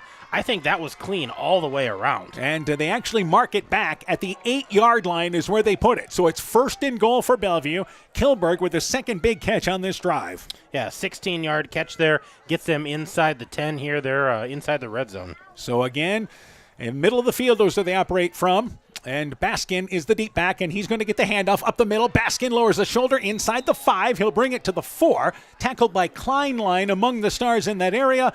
Picks up half the distance. Second and goal from what looks like just inside the 5. Yep, and we've got a star who's a little slow getting up here. They're going to stop the clock and get him off the field, and I'm not sure who that is. All right, we'll try to figure out. That may have been Kleinlein, and sure enough, it is. It is, yep. Yeah, Kleinlein is a junior, 6 foot, 185 pounds, plays tight end and also a linebacker spot for them. But the good news is he makes it to the sideline, getting a little sturdier as he walks off the sideline. In for him will be number 66, Ian Odefer. He is a senior, 5'7", 160 pounds. Second down and goal from the 4-yard line, back to Baskin up the middle. Tries to lower the shoulder, stood up just outside the goal line. Recker and a host of stars. When it looked like Boniface, his momentum was going to take him in. Stopped short of the goal line. It'll be third and goal from inside the 1. Well, and Baskin kind of stuck the ball out there trying to get it across the goal line. That's kind of a dangerous move there because Starmont's going to try to rip that out. So quickly back at the line of scrimmage, Boniface right back to Baskin. Baskin dives in, does not get in. Let's see. The officials talk from the sideline. They give him a touchdown. Baskin with the third effort scores from 1 yard out. An impressive drive by the Comets. They answer back within 7-6. Yeah, just kind of inevitable there. They just kept pounding away, and Baskin able to sneak in that time, only 1 yard out, reaches across. They're going to give him the touchdown. Boniface called the touchdown before anybody did. Oh, yeah, he saw right away. He had it up he had his hands up there almost right after the handoff there. So now Bellevue will go for 2. And this is a situation where Bellevue, as far as PAT-wise, has only tried 2 PATs all year. And as far as going for 2, they get it about half the time, as they are, I believe, 13 of 26 on their conversions. Well, and if you talk about a close ball game like this, the extra point 2 versus 1 could be huge. And Boniface to throw the football. They go out a pistol, rolls right, looking into the corner of the end zone, sliding down and making the reception is going to be number 5. It is caught for the conversion, and Gilliams. So now Bellevue in the lead, 8-7 after the 2-point conversion, 9:48 to go in the half. Let's take this break. Inspiring changes to a happier, healthier you is what we do at Clayton Drug. We are committed to helping you achieve the highest quality of life possible. We are a full-service pharmacy offering services such as med packing to your home or mail delivery and online prescription refill. We also offer a cash pricing program on name brand and generic prescriptions. Call 563-245-2530 to find out more. Clayton Drug, connecting the communities of Elkader, Strawberry Point, and Sumner to service all in between. Hi, this is Cody from Torkelson Motors in Elgin and Walk-On. At Torkelson Motors, we believe that student involvement in activities is a great way to help grow our communities, and we are proud to help sponsor this game for your enjoyment. We've been serving Northeast Iowa since 1926 and appreciate the business that our customers have given us and the support they provide to our area schools and communities. So the next time you are in need of a new or used vehicle or a repair, stop into Torkelson Motors. We've been selling cars the old-fashioned way with a friendly smile and a handshake right here next door in Elgin and Walk-On. 8-7, Bellevue in the lead, an impressive drive. Baskin scores on a 1-yard run, and it is Boniface hooking up with Gilliams for the conversion. And Bellevue with an 8-7 lead and set to lunch it away for the Comets will be number 18, and that will be Parker Richter to lunch it away. From the 40-yard line, back deep for Starmont is Vasky, and also back there on the near side is going to be Wilfong. So here's the kick, and it is certainly returnable for Wilfong at the 15-yard line. Brings it up near side across the 30-yard line. Wilfong across the 40-yard line, racing down the sideline, and he's going to take it to the house. Wilfong inside the 20, 10, gone, touchdown, got it. A kickoff return of 85 yards, and it's 13-8. The Stars quickly answer. Yeah, that really opened up quickly because Wilfong got to that initial contact line, and once he got past the first tackler, he kind of squirted to the outside, and he just turned on the Jets down the sideline, and nobody was going to catch him. So an 85-yard kickoff return, and just like that, the Stars answer. That is their first kick return for a touchdown this season as Wilfong goes 85 yards. Yeah, that was impressive, and like I said, once he got past those wannabe tacklers, he just turned on the Jets, and nobody was going to catch him. Brody Hansel will now try the PAT with Kleinlein being shaken up there. Hansel, and he's had some shots at the extra point this year as he is 7 of 10. Spot is down. The kick is up. It's high enough, but it's not long enough. It's off to the right, and it is no good. 9:37 now left here in the half, and it is Starmont back in the lead, 14-8. Being good at life means getting your finances together so you can focus on the moments that matter most. With over 175 years of expertise, New York Life Insurance Company provides you with benefits you can enjoy while you're, living. So give your local agents, Andrew Reimer or Troy Springer in both Guttenberg and Monona, a call. You can reach Andy or Troy at 563-252-2471. That's 563-252-2471. They can help you and your family be good at life. As you're bringing in the harvest this fall, remember to watch for overhead power lines. A safety tip from Iowa's electric cooperatives. If you snag a power line, remain inside your vehicle and if possible, back away from the hazard. If your equipment catches fire, jump clear and avoid vehicle and ground contact. Call 911 and your local electric company immediately. And train your crew on these risks and procedures too. Iowa's electric cooperatives want you to be safe and productive this fall. Alameda Clayton Electric, your Touchstone Energy cooperative. An 85-yard kickoff return by Nick Wilfong. The PAT fails. It's actually 13-8. Starmont in the lead. We mentioned Kleinlein, and it appears to be a shoulder injury as he has the pads off on the sideline, and there's ice on that right shoulder. And again, this is the fortunate thing for Starmont is you've actually split your kicking PATs this year evenly. Yeah, they've got a couple guys who can do that job. So, but they definitely want Kleinlein defensively, and as a tight end, he does a great job on the end of their offensive line. So again, to launch it away now will be Recker. Recker with a kick that goes over the head there of Baskin. It'll go into the end zone, and it's a touchback. So Owen Recker with a nice kickoff, and the Bellevue Comets will start over at the 20-yard line with their third possession, now trailing 13-8.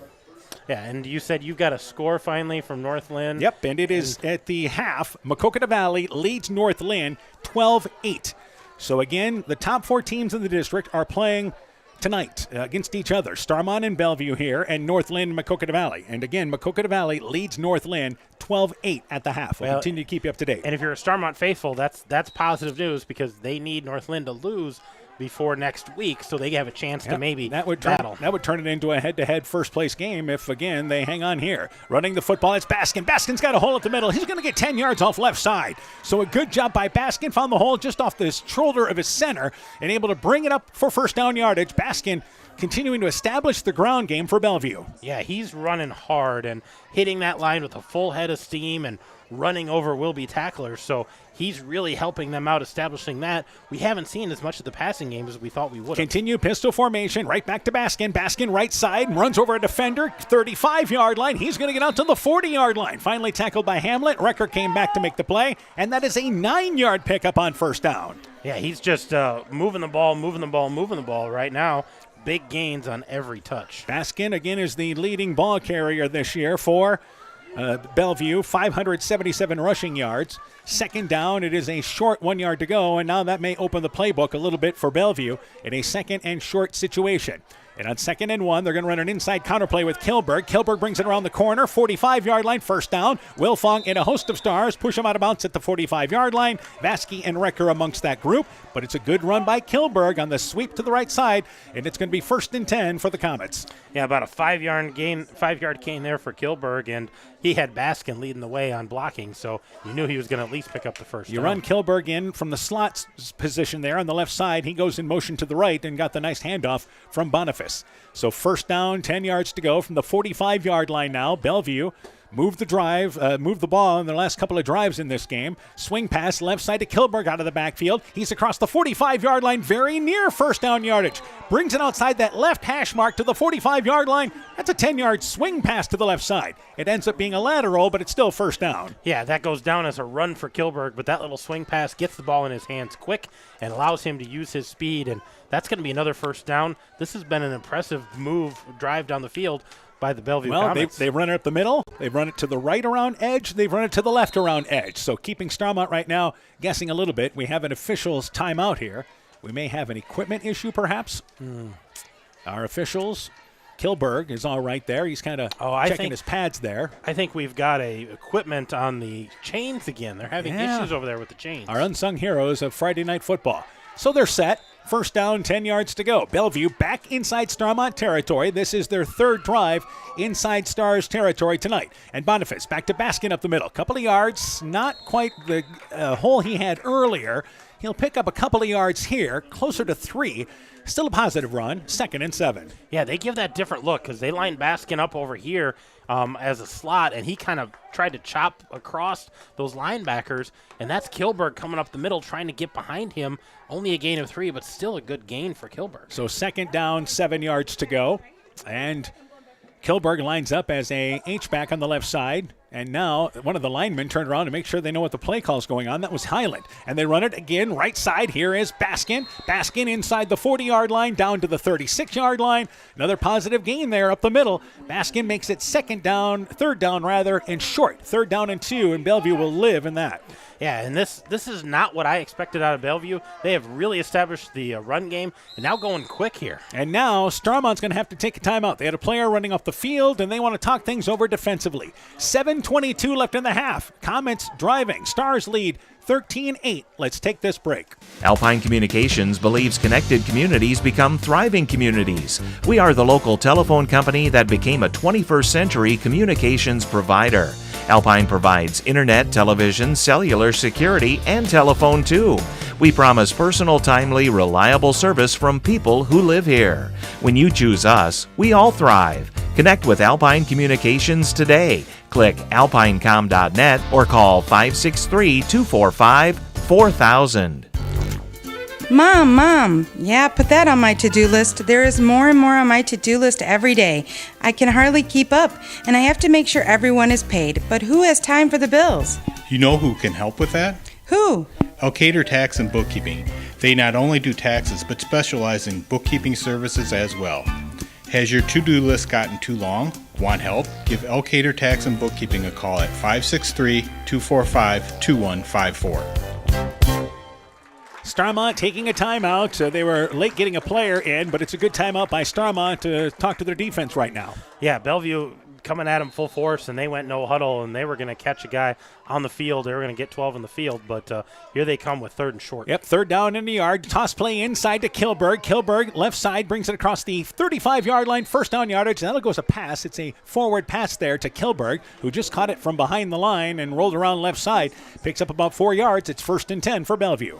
Yeah, that was kind of an interesting play because after Kilberg got it, he faked a handoff to Baskin, who was going up the end, and then Kilberg bounced that to the outside. By the way, we were talking about the Mac Valley North Lynn game. It's a case there where Bellevue probably wants North Lynn to win. Absolutely. Absolutely. Because if they win this ball game tonight, then that becomes a first-place ball game next week. Yeah. Back to action. They run the football right side. I believe it is Baskin again on the carry. Yes, it is. Gets inside the 30. Quick snap by Bellevue. Couple of yards. 2nd down and 7 yards to go. So a 3-yard pickup on 1st down. We expected this game to be really kind of the best game in the area tonight. That's why we're here. And so far, it's lived up to it. So far, it has been, 5-point ball game here. And we're looking at a Bellevue team. Nice long drive started on their own 20-yard line, and they're in Starmont territory moving the ball. Yeah, they definitely control the time of possession in this game. 2nd down, 7 yards to go to throw the football. Boniface flushed out of the pocket on the run now. He's going to be wrapped up from behind. Gets back to the line of scrimmage, maybe a yard, as number 66, Ian Odeffer, tracked him down from behind. Looked like some running room for Boniface, but maybe back to the line of scrimmage. It's 3rd down and 7 yards to go. Yeah, and he looked like he was still looking downfield, wanting to throw that ball, and he's got a strong enough arm. He doesn't have to plant to throw it, but there was nothing there. Good coverage by the Starmont secondary. Bellevue certainly in 4-down territory. 3rd down, 8 yards to go. Boniface again yelling out the play from right side to left side. And Baskin has moved to the right of Boniface in the backfield. And to throw the football, Boniface, quick curl play. That is caught. It is again Kilberg. Kilberg, just a quick curl to the left, brings it inside the 23-yard line, closer to the 22-yard line. It's going to be 4th down and about a long yard to go for Bellevue. Yeah, Kilberg turned that on the inside and was hoping to try to fall forward and couldn't quite get to that line of scrimmage. And those two have a connection, don't they? They do. They know where each other's at all the time. 4th down, a yard to go. They stay out of pistol formation. Let's see what Bellevue does here on 4th and 1, just outside the 20-yard line. They're going to run with Baskin. Baskin to the right side, lowers the shoulder, has 1st down. Wilfong came up from the secondary, but Baskin knew he had to lower that shoulder to get forward progress going. It ends up going inside the 20, down to the 19-yard line. That is a nifty 3-yard run. Yeah, that was just a will there by Jaden Baskin, the senior. He says, I'm going to pick this up, and decided to try to run over a back. So running with authority makes it 1st down, 10 yards to go for Bellevue. Their 3rd drive, by the way, inside Starmont territory here, all 3 of their drives so far. Yeah, they threw an interception on their first drive, able to score last time on a 1-yard run, and here they are inside the 20. 1st down, 10 yards to go. Swing pass left side. It is Kilberg out of the backfield, trying to get to the corner. He does, down inside the 15-yard line, tackled out of bounds on that far sideline, spun ahead to the 15-yard line. That's a pickup of 5 yards. It goes as the rush. 2nd down and 5 yards to go. Kilberg getting to the edge. Yeah, that's just a nifty play that they've got there, where Boniface swings it out to Kilberg, and Kilberg has the ball in his hands quick. He has a head of steam, and he's usually got a blocker out there from either the slot or the man in motion. So 2 receivers lined up, 1 to the right, 1 to the left. Boniface again getting the play from the sideline. Inside 4 minutes left here in our 2nd quarter. 2nd down, 5 yards to go. Back to Boniface, runs the football. Right side, it is again Baskin. Baskin, maybe a yard off right side. Better defensed by Starmont up front. And it was number 58 up front for the Stars, Tristan Kruger. And a gain of a yard. 3rd down, 4 yards to go for the Comets. Yeah, the Klein line is still here on the sideline, so they've got a couple different guys there shuffling around in that front set. Yeah, Klein line looks like he's done for the Knights. And you just hope that he was bothered by the shoulder last week as well. So it's 3rd down, 4 yards to go for Bellevue. And here is an inside counterplay, and it is to Kilberg. Gets to the corner, 10-yard line. He's down to the 5, bouncing to the outside and spun out of bounds inside the 5 by Vasky. 1st and goal for the Comets. And what they do is Kilberg lines up just behind the line off the left side and just counters to the right. Yeah, and he had Baskin lead blocking for him, and he had options of where to go. Decided to try to bounce it to the outside. Gets himself down to about the 4-yard line. I think they're going to spot this. So that's going to be a 10-yard gain. So 1st and goal for Bellevue, trailing 13-8. Our clock stops with 3:15 left in our first half. They line up with receivers, same formation, left and right. And Kilberg again is lined up on the inside, and they run it with Baskin. Baskin goes inside the 5, stays on his feet, goes in right side, touchdown, got it. Baskin carries the load in from 4 yards out, and an impressive answer by the Comets. They retake the lead at 14-13. Yeah, that's going to go down as a 5-yard run, and Baskin able to get outside of the tackle there. A good kick-out block by both the slot receiver and the end to pinch down, and he's able to go right off that block. Scores easily there. Take back the lead here by 1, and I assume they're going to go for 2 here to make it a 3-point ball game. That's their ammo. That's what they do. That's their mission. Going for 2 points here once again, leading by 1, trying to make it 3. They run the football with Baskin. Right side, he's able to lower his head. Does he get in for the 2-point conversion? The officials, no word yet. I believe it is in. At least Bellevue celebrating like it's in, and the conversion is good. It took them a while, but they got it. 3:11 to go in the half. 16-13. Bellevue retakes the lead. Let's take this time out. Strawberry Building Supply offers all your building materials for residential and commercial projects. Whether you're building from the ground up, remodeling your home, or a weekend project, we have the materials you'll need. We are an authorized Milwaukee dealer for all your Milwaukee tools. Strawberry Building Supply also has everything you'll need for your pets and livestock. Stop into Strawberry Building Supply today at 413 West Mission Street, Strawberry Point, or call 563-933-4579. Starmont Football is brought to you in part by Rhoda Chevrolet, Evans Chiropractic, Community Insurance with offices in Edgewood and Delhi, Thompson Construction and Monona Overhead Door, Culligan Water Conditioning in Elkader, the Lowena Savings Bank, member FDIC, Fisk Farm and Home in Monona, Cresco, and Decorah, Bacon Concrete in Postville, Furniture Showcase in Old Wine, Lighting Showroom, Flooring, Furniture, and Window Treatments, and Rivals Inc. Custom Gear, Screen Printing, Embroidery, and online shopping at rivalsinc.com. Bellevue has controlled this second quarter. They have scored 2 touchdowns, and it is once again Baskin finishing it off with a 4-yard run. Baskin runs in for the conversion, and it is 16-13, Bellevue in the lead. And I believe this is Starmont, if they get the ball here and don't return the kickoff, their first play of the second quarter. Yeah, absolutely. They got the kickoff there in the second quarter, ran it back 85 yards for the touchdown. So offensively, they have not run a play in the second quarter, and we've got about 3 minutes to go. So Bellevue controlling time of possession, but Starmont getting the big play, which gave them the lead earlier. But Baskin again, a 4-yard run, and the conversion run puts them up 16-13. And once again, it will be Richter to launch it away from the 40-yard line for the Comets. Now back in the lead by 3. Wilfong is back, but now lined up on the right side, the far side, as a returner, and I think they'll try to keep it away from him. And it is a more of a squib kick, and it's fallen down by McManigal, who didn't let it go through the second line of defense, just fell down on it at the 39-yard line in a great decision. At least swings the field position, likely 10 or 15 yards there as that squib kick was going down.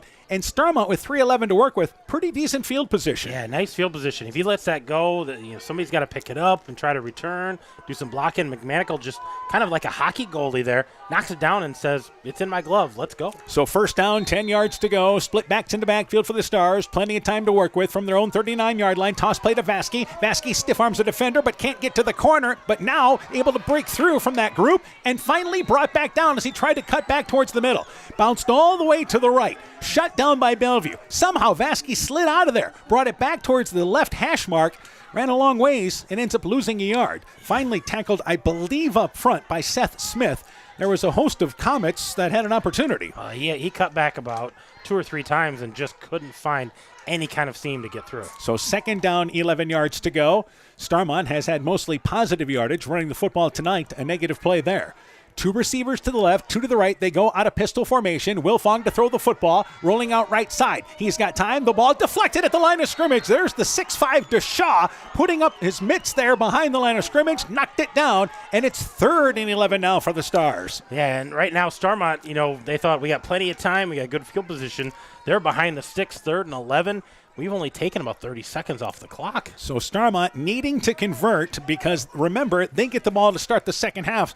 So they can make this a double score situation, but you've got to convert 3rd and 11 first. Yeah, this is the big 3rd down, and if you're the Comets, this could be a big stop for you because that would force a punt out of the Starmont Stars. And then maybe give Bellevue a chance. So 3rd down, 11 yards to go, still in the pistol formation. Receiver split left and right, low pitch to Wilfong. He swings it left side, caught by Thomason, near sideline, 45-yard line, pushed out of bounds, short of the first down marker. They give him forward progress to near the 50, and that will move the chains. A 12-yard pickup on a quick outplay to Thomason, and the Stars keep the drive going, and the clock stops with 2:18 to go. Yeah, just barely got that, but a great spot there by the referee, and gives them the first down. Get that drive to midfield. And it was a great job by Thomason because that ball only thrown about 5 yards off the line of scrimmage. It just rolled out to the left side, the near side of the field, then went up the sideline for first down yardage. So 1st and 10 to the 49-yard line, still in their own territory. Split backs in the backfield. They run it with Vasky right side. He's inside the 45-yard line. Bounces to the outside. He's got the corner. 40, 30-yard line. Tracked down from behind inside the 30-yard line. Vasky found the room that time, bouncing to the outside. Kilberg tracks him down, and a big play for the Stars puts him inside the 25-yard line. You know he's capable of breaking one off like that. Got a good block on the outside there to give him those extra few yards. He's going to get inside the 30. Yeah, they put him to the 28-yard line. The play ended up down by the 25-yard line, but he was down at the 28-yard line inside 2 minutes to go. And now for Starmont, plenty of time to work with here. Yeah, that gives them plenty of breathing room. You know, the clock isn't as big of an issue anymore, and they can kind of open up the playbook here. So 1st down, 10 yards to go.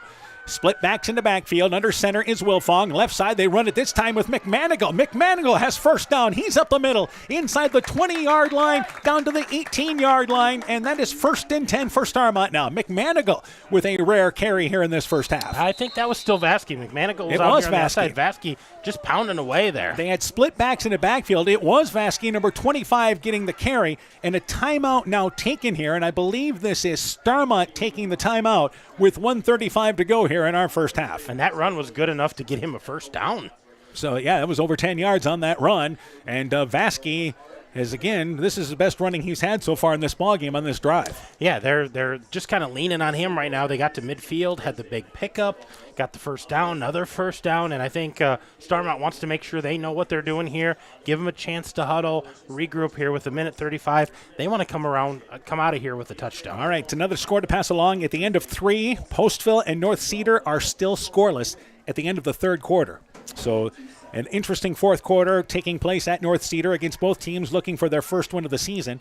Want to remind you, coming up at the half, we'll talk with Starmont West Central cross-country coach Charlie Grumman. He'll be our halftime guest tonight. We'll talk about the girls and boys cross-country programs as we are in the later part of the stage of the season for those teams. Hard to believe. Yeah, we're getting right down to conference next week, districts the week after, and volleyball pairings are out. This is week 7 of the high school football season. School year flying for everybody. Meanwhile, 1st down, 10 yards to go. It was Starmont who took that timeout, and that is they still have one timeout to work with. Split backs in the backfield once again. 1st down, 10 yards to go, and here is Vasky. Nope, correction, it is Wilfong keeping it, booting it to the left, inside the 10. Wilfong goes in, left side, touchdown, got it. Wilfong has passed for a touchdown, returned a kickoff for a touchdown, and now run for a touchdown. An 18-yard run, and with 1:28 left in the half, the Stars retake the lead. Yeah, that was a great call there because they faked it to Vasky, and Bellevue doing such a good job collapsing on Vasky, trying to contain him, and that boot, all he had to do was beat the end, got around the end, got a great block downfield by the wide receiver to get him into the end zone. Now for Starmont, again, they usually try PATs, but with the injury decline line and the fact they missed their last PAT, and you look at the score, you might as well start to go for 2, at least trying to make it a 5-point ball game because this could be a game of extra points here. Absolutely. So here's your conversion. Same situation. They go to Vasky off right side, hit in the backfield, trying to reach in at the goal line area. He does not get in. Stood up just outside the goal line. The conversion fails. 1:28 left in the half. Starmont 19, Bellevue 16. Let's take this break. At Alameda Clayton Electric, we provide more than just electricity. Help you or your loved one gain a sense of independence with our first call emergency response system.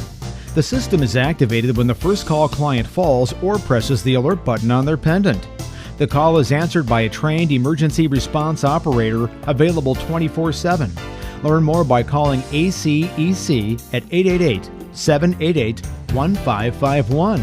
Alameda Clayton Electric, your touchstone energy provider.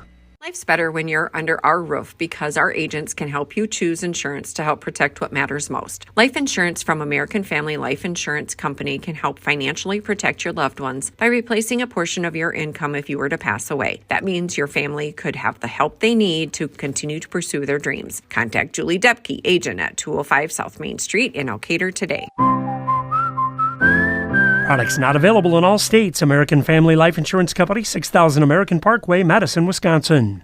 Will Fong, an 18-yard touchdown run, but again the conversion fails, but Starmont retakes the lead, 19-16, but Bellevue's going to get the ball back. 3 timeouts, 1:28 to work with here. Yeah, I think they've got enough time with their passing game that they've got. They can try to do something, and I think they need to try to at least get a shot at the end zone because, remember, Starmont's going to get the second half kickoff, so this is the last chance for Bellevue to touch the ball here in the first half. And again, Recker will be kicking it off there for Starmont. And Bellevue figures to get a good return here as Recker from the 40-yard line. It is a high kick, and going back is going to be Baskin at the 10-yard line, middle of the field, brings it across the middle, 25-yard line. He'll be stopped short of the 25. He breaks through. Baskin's in the open on the far left side, somehow got out of there, and he's tripped up across the 40 to the 42-yard line. In a twisted mass of humanity at the 15-yard line. How'd he get out of that? Closer to the 20-yard line. I thought he was down. He got it wrapped up. He spun out of it, and all of a sudden squirted out the left side, and he had a lot of room to go. The officials are going to talk about the spot here, but either way, midfield is where they're going to start. So Baskin with a nice return of what ends up being close to 35 yards. And it's first down, 10 yards to go for Bellevue. Great field position again at the 46-yard line. So they can continue to have everything available in the playbook. Receiver to the right, pistol formation. It is first down, 10 yards to go. $1.18 to work with. Swing pass right side to Baskin, trying to get to the edge. He does. 50-yard line. He'll be tackled there as he falls across the 50-yard line. And that is a swing pass right side. It is a run. It's actually Kilberg running it there, but it's a 5-yard pickup. Yeah, Kilberg again out of the backfield, just catching that swing pass and able to get about 4 yards. But Bellevue not going quite as fast as I think they probably they're need getting to. the play from the sideline, and again, at the line of scrimmage, Boniface yells it out, and then they snap the football. Left side, the pass caught. It is complete to Gilliams. First down right at the marker at the 43-yard line, just right off that left hash mark there. But that will move the chains. The clock stops with 47 seconds to go, and the Comets quickly to the line of scrimmage. Yeah, now they have a little sense of urgency here as those chains reset. So first down, 10 yards to go. 2 seconds go off as they snap it away. Boniface drives back. He's got time. He's going to throw it left side and then throw it away into the Bellevue bench. Good decision by Boniface. They were looking deep down the far sideline and likely for Kilberg in that area, but he was covered back there in the secondary, and it's incomplete. Second down, 10 yards to go. You live for another down. Well, yeah, and if you're Boniface, 2 things happen there. He stops the clock with the incomplete pass, but you saw how he sprinted to the left to get outside that tackle box. So if he needed to throw it away, he doesn't pick up that penalty for grounding the ball and live to fight another day, as you said. They've got 2nd and 10 here. They're at midfield. Second down, 10 yards to go. 43-yard line, 39 seconds to work with. As again, Bellevue operates from near the left hash mark. And here is a swing pass. They fake it. Boniface to throw the football again. He's got time. Right side. Kilberg's open down in the flat. 35-yard line. He's tackled past the sticks. Inside the 33-yard line. I believe they're going to mark him short of first down, which keeps the clock moving. And now Bellevue quickly takes a timeout. Lost a couple of seconds there. 26 seconds to work with. It is a pass completed to the 34-yard line, but only a gain of 9. Third down and short for Bellevue. Yeah, just a little short there, not able to quite pick that up. But a great call there because they wanted to go the swing pass. That was taken away by Starmont, and then he just continued out. Kilberg got down the field, made a nice catch, made a guy miss. Didn't get the first down, but get a good gain there to get into Starmont territory. I think they're moving the ball well here, but they've only got 26 seconds to work with, so they have to have some urgency after this next play. And you still have 2 timeouts to work with. Another score to pass along at the end of the third quarter. It is Edco leading Calamus-Wheatland 70-23 at the end of 3. So Edco will run through their district undefeated as next week they play Keyhigh in a non-district ball game. And they've got a chance to finish the regular season undefeated at 8-0. Yeah, and that's a home game for them. Key High playing, I think, their last district game tonight against Central, so neither one of them has a district game in Week 8. And Edco just getting no love from the polls, and not even from people who picked that district. And we knew with what they had back, you figured they're going to be right in the we mix. thought you'd be in the mix, but they weren't even picked in the top 3. Yeah, ridiculous. 3rd down, a yard to go. They're going to run it with Baskin. Baskin has first down inside the 30-yard line, down to the 28-yard line. They pick up 6 yards, and are they going to take another timeout? They are not. 20 seconds to go as the clock is now stopped. It will reset on the marking of the first down, and they're up to the line of scrimmage. Boniface to throw the football. Looking over the middle. The pass hits the official, but DeShaw wasn't looking for it anyway. It is incomplete. Good coverage by our official and Jeff Niehaus. It's 2nd down and 10 yards to go. Yeah, smart move by Niehaus there to knock that ball down, not try to get the interception there. Yeah, the ball hit him, but again, DeShaw wasn't looking for it up the seam. Nah, he was running a good seam route, but he wasn't looking for the ball yet. He thought he had more time to get downfield, but for the Comets, stops the clock. 13 seconds here, they can regroup. So basically, you have time for 2 plays, and they still have 2 timeouts.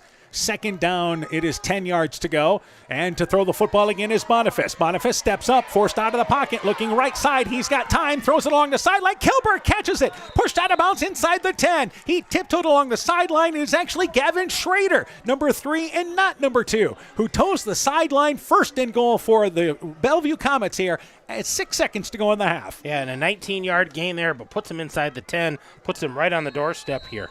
And we've got a whistle. I think Bellevue wants to take this time out. Well, they have 2, and 6 seconds to go. You have time. Unless it's a real quick play, you probably have time for 1 play here. And I think that's probably what Coach Yeager wants to talk about is, hey, we got 6 seconds. This thing's got to be in the end zone. You have to be in that scoring area. You can't be kind of close or sort of near it. You got to be in it. Yeah, you can't throw it short of the goal line. No, I mean, not at all. if you catch it and you're tackled in bounds, time's going to run out. So 6 seconds to go. Another score to pass along. MFL Marmac leads Denver at the end of 3, 42-0. All those teams are going to be home before we get through this ball game tonight. Well, they're going to listen to us on the way at home. Denver, sure at Calamus, even Edco at Calamus Wheatland. I think they're going to beat us home tonight. Well, that game's in Wyoming. Yep. Because Cal Wheat doesn't have a field. But yeah, they're going to be home. I think MFL Marmac will be home.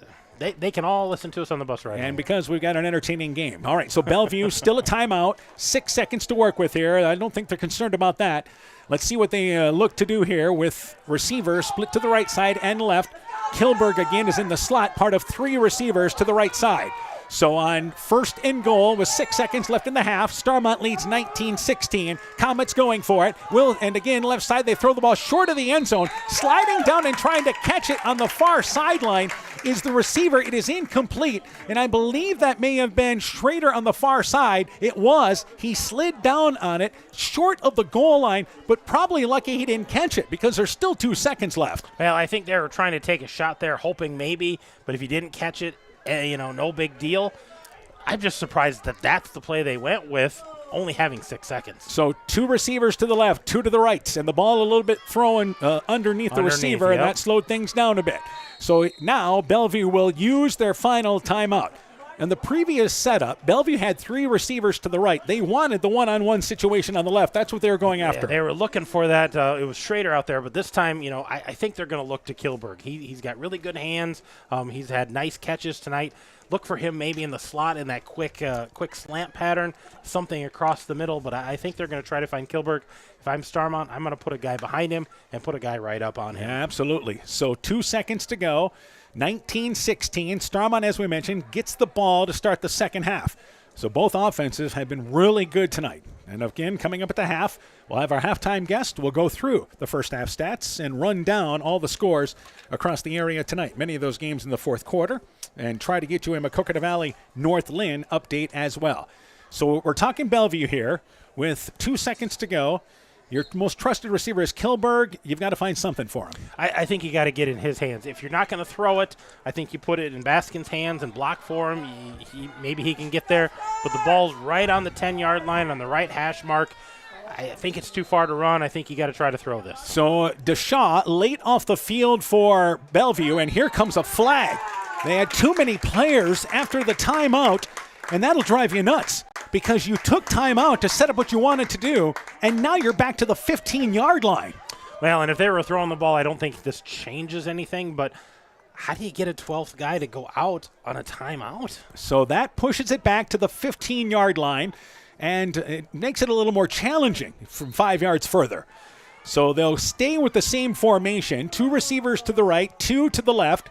Baskin is to the right of the quarterback, Boniface. So the ball back at the 15-yard line. Here's the final play. Boniface to throw the football. Flushed out of the pocket. Looking for Kilberg. It's a jump ball. Kilberg goes up. Catches it. Touchdown. Got it. Are you kidding me? Kilberg diving back towards the goal line in double coverage. Makes a spectacular play. And on the final play of the half, the Comets lead 22-16. He had to come back so much for that. Boniface threw it off his back foot.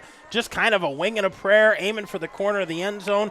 The Starmont defenders didn't get turned quick enough, and Kilberg comes right between them, falling as he catches that ball, makes an outstanding catch. We mentioned the combination of those two hooking up, how it's been all year long, and it gives them a now 3-point lead. They'll go for the conversion. Baskin brings it right side, lowers the shoulder, goes in for the conversion as the first half comes to an end. So it's a 15-yard pass play. Boniface hooking up with Kilberg. Baskin runs in the conversion. We are at the half. 24-19, Bellevue leading Starmont. You're listening to high school football on KCTN, Garnavillo, Elkader, Iowa. Epic Wear. Get personalized clothing for your school, your team, family, friends, business, or any event. Epic Wear has a huge range of customizable apparel, trophies, and awards. They offer free design help or design your own apparel at getepicwear.com, and you can even set up a free website for your fundraiser. Epic Wear, walk on. Call 563-568-2301 to place your order today. When making up a to-do list, don't forget to include servicing your car at Edie's AC Delco Service Center in Garnavillo. Your car should have the best care, and Edie's will make sure of it. Stop in or call 964-2186 to make an appointment. Tires worn out? Well, Edie's can replace them. Need a tow? Call Edie's at 964-2186. Kay, Lynn, and Todd invite you to stop by and fill your car's tank with fuel at Edie's AC Delco Service Center in Garnavillo. Edie's open 7 a.m. Mondays through Saturdays. People's State Bank is a locally owned and managed bank with convenient locations in southwest Wisconsin and northeast Iowa. If you're looking for a place where you're more than just a number, but still have access to convenient technology and low fees, People's State Bank is it. As a community bank, they're proud to support many of the local charities, county fairs, community events, and more. When you become a part of People's State Bank, you can be confident that you're standing with a good cause. People's State Bank, member FDIC. Scooter's Coffee in Manchester offers a variety of coffees, smoothies, blenders, and breakfast food products served all day long. Scooter's Coffee offers fast and friendly service, too. In a hurry? Use the Scooter's Coffee app to order, pay, and earn rewards. Simply stop at the drive-thru window and pick up your order. Scooter's Coffee is open Monday through Saturday, 5:30 a.m. till 8 p.m. and Sunday, 6 a.m. till 8 p.m. We look forward to seeing you at Scooter's Coffee in Manchester. Starmont football is brought to you in part by Silver Edge Cooperative in Edgewood, Strawberry Point, and Delhi. Citizen State Bank of Monticello, Hopkinton, Ryan, Manchester, Winthrop, Strawberry Point, Springville, and New Vienna. Member FDIC and Equal Housing Lender. Blooms Flowers, Gifts, and More in Edgewood. Myers Auto Service in Monona. Nick's Excavating and Kane Construction in Farmersburg. Carr Auto Group online at karautogroup.com. Bruins and James Insurance, your Grinnell Mutual agent in Monona, and Norby's Farm Fleet in Northeast Iowa. At the half, it is 24-19. Bellevue leads Starmont in a first half that has seen 6 lead changes. We'll get you caught up to date on all the scores. On our next break, we'll go through first half stats as well. But our halftime guest tonight, we're joined by Starmont West Central cross-country coach Charles Grumman. Charlie, first off here, let's talk about the girls program. I know you've got one of the top 20 individuals in Class 1A. Let's talk about who's contributing for your team this year. Yeah, right now we only have 5 girls out this season.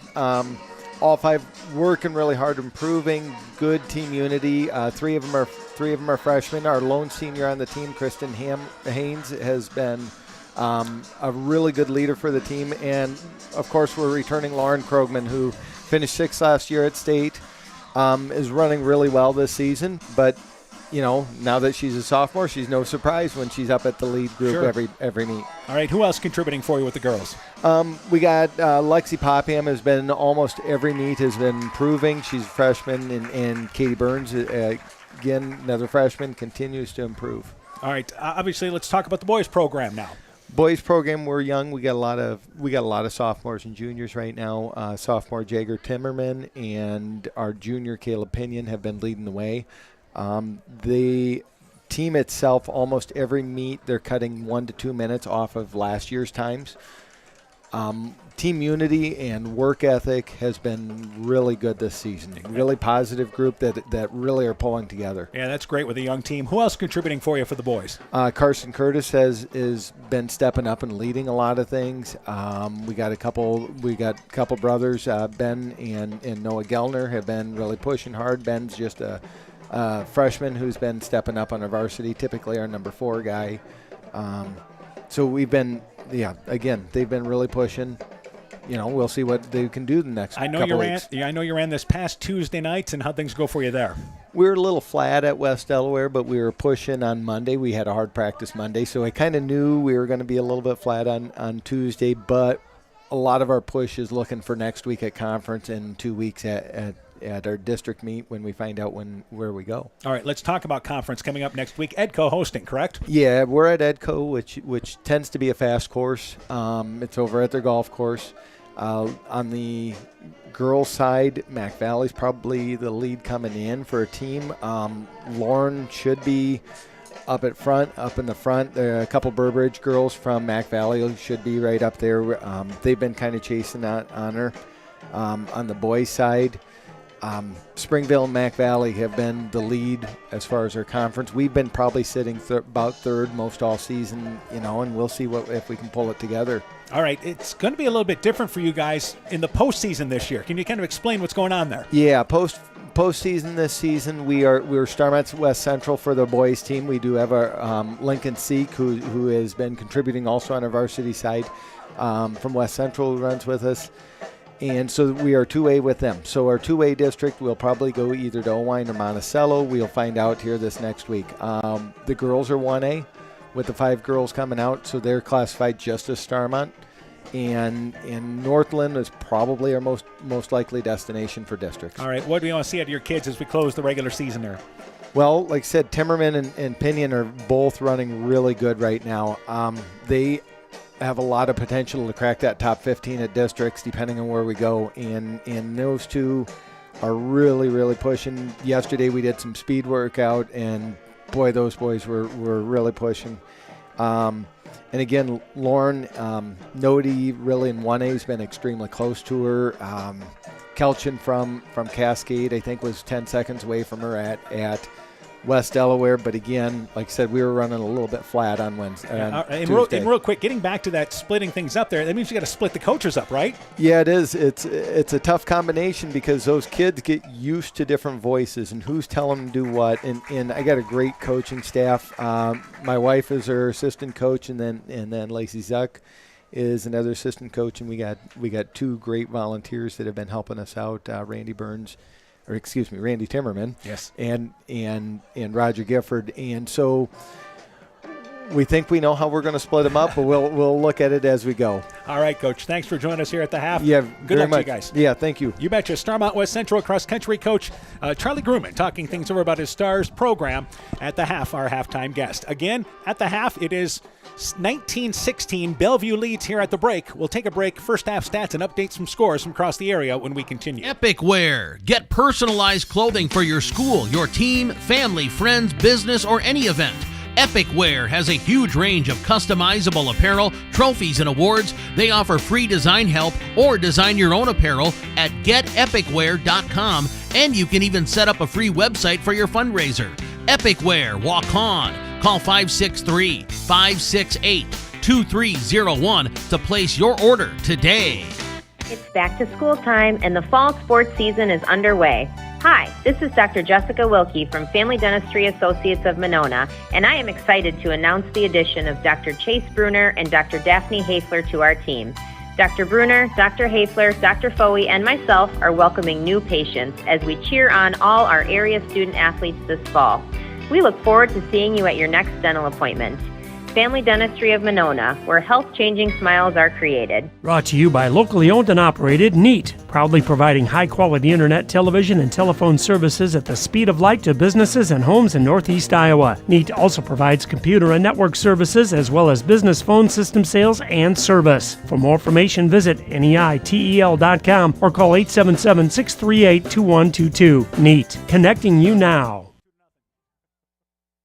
Bossier, Lubbock, Northern Country Co-op, and Viafield are now Nexus Cooperative, your full-service ag partner supplying all your agronomy, energy, feed, grain, and lumber needs. Our highly knowledgeable and experienced team utilizes the latest technology in feed manufacturing, agronomy services, precision ag, plant and animal nutrition, energy products, and grain marketing to keep our customers ahead of the rest. Stop in today at any of our 26 locations across northern Iowa and southern Minnesota, or visit us online at nexus.coop. Starmont Football is brought to you in part by Northeast Iowa Sub-Drains in Strawberry Point, Edgewood Convalescent Home and Lincolnwood Assisted Living, J&J Land Solutions in Edgewood, Elkader Chiropractic Center, Dr. Jamie Hammersland, Adverse Weather Insurance, Jim Furman of Volga, your independent crop insurance agent, Innovative Ag Services in Elkader, Monona, and Waukon, Guttenberg Municipal Hospital and Clinic. Check out career opportunities at guttenberghospital.org, and Farmers Savings Bank of Colesburg, Elkburg, Garber, Strawberry Point, and Arlington, member FDIC. Bellevue leads Starmont at the half, 24-19. Let's update you on scores. At the end of the third quarter, this is the most important game going on in this district tonight, along with this one. Maquoketa Valley leads North Lynn 20-16 at the end of 3. So we'll continue to update you on that ball game. Other scores: Clayton Ridge has scored early in the fourth, but East Buchanan leads by a final score there of 26-6 in the fourth quarter. Keyhigh leads Central at the end of 3, 44-0. It is MFL Marmac leading Denver at the end of 3, 42-0. And Edco leading Calamus-Wheatland 70-23 at the end of 3, and Postville and North Cedar scoreless as they are in the fourth quarter there. We'll continue to keep you up to date. A wild first half here at Starmont. 6 lead changes in this ball game, and most of it coming in the second quarter. Starmont led at the end of 1 by a score of 7-0. They scored on a 26-yard pass play, and that put them up 7-0. But Bellevue scores 3 touchdowns in the quarter. Starmont gets 2, including an 85-yard kickoff return by Wilfong. We had a little bit of everything just in the first half. As we turn things over to Coach Hammond, let's go through the individual totals, and let's start once again with Bellevue. Yeah, for Bellevue, let's start on the ground, and Jaden Baskin has carried this 16 times for 68 yards. He's got 2 touchdowns, 1 yard and a 5-yard. Keenan Kilberg has 10 carries for 55 yards. Boniface 2 carries for 1 yard. So 28 carries total, 124 yards on the ground. In the air, Boniface is 9 of 15 for 104 yards. He has that touchdown. He also has an interception, but the touchdown was to Kilberg. He's got 7 catches for 79 yards. Gavin Gilliams has 1 catch for 6 yards, and Gavin Schrader 1 catch for 19 yards. So they have a total of 104 yards in the air, 124 on the ground, 228 yards of offense in the first half. Yeah, they've done it with balance, as they have, with the exception of their first drive, they have scored on the rest of their drives, the final 3 drives of the first half. And really, the difference in this ball game is the fact that Bellevue has made their conversions. Let's go to the totals for Starmont. Numbers are a little bit skewed because of that big kickoff return, but let's go to the totals for the Stars. Yeah, Avery Vasca leading the way, 10 carries, 71 yards. Wilfong's got 4 carries for 22 yards, including a 17-yard touchdown run. Throwing the ball, he is 3 for 8 for 50 yards. He's got 1 catch from Hamlet for 26 yards. That was the touchdown. McManigal has 1 catch for 13 yards, and Thomason 1 catch for 11 yards. So they have 50 yards in the air, 93 yards on the ground, 143 yards of offense. Don't forget about that 85-yard kickoff return that got him a touchdown as well. And again, Bellevue taking the lead on the final play of the first half. Ends up being a 15-yard pass play. Boniface with an outstanding catch by Kilberg near the far side of the end zone. And again, they scored on the 3 for 3 in conversions. And they lead by a score of 24-19. As we mentioned, a heck of a first half here in this ball game. We'll take a break. When we return, second half action with Bellevue and Starmont. We're just at the half. We're the late show tonight. Your halftime show concludes after this. Come join the team at T&T Power Sports in Elkader. We're looking for a part-time or full-time detail person. The ideal candidate must have a driver's license, be self-motivated, and willing to work some Saturdays. Your duties will include cleaning units, assisting sales, service, and parts, along with keeping our showroom units clean. Stop into T&T Power Sports on Highway 13 in Elkader to fill out an application, or call 563-245-1100 to find out more information. That's 563-245-1100. Stronger, farther, faster. It all starts with good nutrition. Clayton County Farm Bureau is proud of our livestock farmers who provide high-quality protein needed to fuel our young athletes. The ultimate pre- and post-game fuel-up can be found in meat and dairy foods grown right here. Meat and dairy are natural sources of essential vitamins that support health, energy, and performance. We know our student athletes are the real deal, and Iowa's livestock farmers are committed to helping them reach their goals.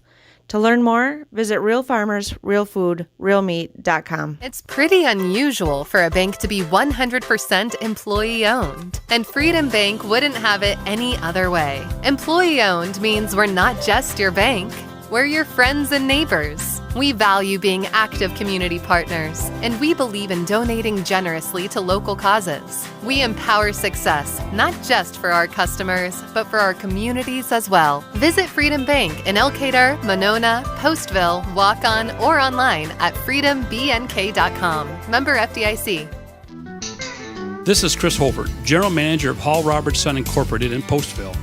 We would like to wish the area student athletes both a safe and successful sports season. We have been a community-based company since 1864, servicing and supporting the area ag industry with products necessary for daily success. We look forward to continuing to serve and support both the ag industry and high school athletes in our surrounding communities. Thank you and good luck from the families at Hall Roberts Son. When I started out in the car business, my dad gave me some good advice. Hi, it's Forrest Brown with the Brown's family of dealerships. What my dad told me is when you sell someone their first car, you need a good sales department. But if you expect to sell them their second, third, and fourth car, you better have a great service department. Visit any one of the Brown's family of dealerships in Guttenberg, Elkader, West Branch, or Victory Ford in Dyersville and find out why Brown's is your hometown dealer, no matter where your hometown may be. Just about ready to start the second half. Again, Bellevue leads Starmont by a score of 24-19. We have a couple of finals that just came in. MFL Marmac defeating Denver tonight by a final score of 42-6. So it appears that MFL Marmac will play Central Springs, hosting them next week, which would, in all likelihood, clinch the number 2 seed for MFL Marmac in that district. Yeah, and Dyke New Hartford in that district won 42-0 tonight over Appleton Parkersburg, so well in control there. All right, so that's exactly how that's going to set up now. So MFL Marmac does set things up to play for second place next week, which would be, again, for the Bulldogs, they just continue to get better from what they lost a season ago. Yeah, they do. As the season goes on, good game against Dyke New Hartford and taking care of things tonight against Denver. All right, now as far as another final, Edco has defeated Calamus Wheatland tonight by a final score of 84-31. So again, 84-31 the final score there, which means that Edco running the slate in that district. They go undefeated in district play. Next week they have a ball game, and that once again will be a non-district game as they have to go to Key High. So those are the finals we have tonight. Still keeping an eye on Postville and North Cedar. Again, that game is scoreless in the fourth quarter. East Buchanan on their way to beating Clayton Ridge. They lead 26-6 in the fourth. And also Key High on their way to defeating Central. They lead 44-0 at the end of 3. So we'll continue to update you on those ball games tonight. Let's talk about the second half of this ball game. Stars get the ball to start the second half. And at what point is a team going to stop the other one on defense here with their defense? Well, yeah, you look at first half. Starmont had the ball 2 times on offense. They had it in the first quarter, and they had it in the second quarter. They had the kickoff return, so they didn't really run any offensive plays. So 2 possessions for Starmont, 3 if you count the kick return. For Bellevue, they had 4 possessions. So if you want to talk about ball control and taking care of things when you have the ball, you need to score on every chance that you have because you don't get the ball very often. Both of these teams doing a great job with ball control. Bellevue's opening drive, they got down into Starmont territory but turned it over on an interception on a 4th down play. Meanwhile, for Starmont, they've been good on their 2 offensive sets, but again, Wilfong gave them a huge special team lift that was with a kickoff return. Big lift on that return, and that kind of kept them in this ball game, as it turns out, because Bellevue was able to answer that score. So we are just starting the second half of this ball game. when many games are done across the area tonight. And as we mentioned, it is North Lynn and Maquoketa Valley playing, with Maquoketa Valley leading North Lynn 20-16. North Lynn, I should say, as that game is in the fourth quarter. That's a big ball game for both of these teams. They're curious to know how that's going to shake out. So again, Bellevue to launch it away with Richter from the 40-yard line. Back to receive is Wilfong along with Vasky, and again they stay away from Wilfong. In the up back, Manigal grabs it at the 38-yard line. McManigal, that is. And he, instead of falling down on it, tried to pick it up and run, but he stopped at the 39-yard line. Saved some yardage, though, for the Stars. And just like as they touched the ball late in the second quarter at their own 39-yard line, they'll start here from their own 39-yard line. Yeah, they're just kicking it away from the deep backs and trying to get something kind of those in between. And another good stop by McManigal there. Kind of caught it between his legs and was trying to go forward. Ended up just falling down on the 39. Nick Wilfong has had a great first half in this football game. Throwing for a touchdown, run for a touchdown, and return to kick for a touchdown. They run it with Vasky right side. He's across the 40-yard line, pushes out near the 45-yard line, stopped just short. It's a pickup of 4 yards on first down. Second down, 6 yards to go. But Starmont again, the offense has been clicking tonight in their two previous drives. They have. They've been doing a nice job moving the ball, mixing it up with a little bit of pass, but running the ball hard. And another great pickup there on first down for Vasky. That's a 5-yard gain on first down. Second down, closer to 5 yards to go as we're just underway here in our third quarter.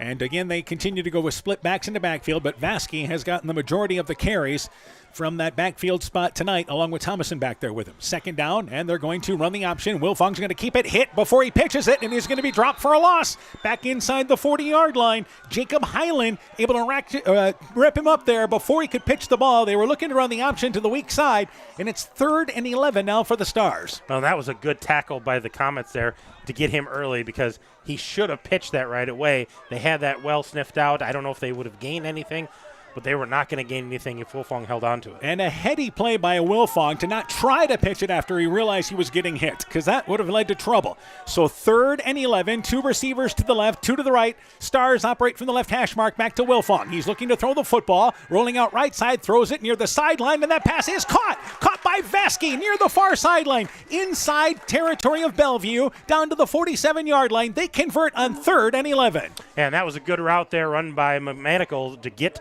to the sticks, know where they're at, and he went beyond the sticks. Vasky with the catch. That was Vasky. That was Vasky with the catch. So down to the 47-yard line, and Vasky came out of the backfield to that far right side of the field. So first down, 10 yards to go, 47-yard line as they convert 3rd and 11, similar to what they did in that late drive in the second quarter. Converted a 3rd and 11 from the same spot.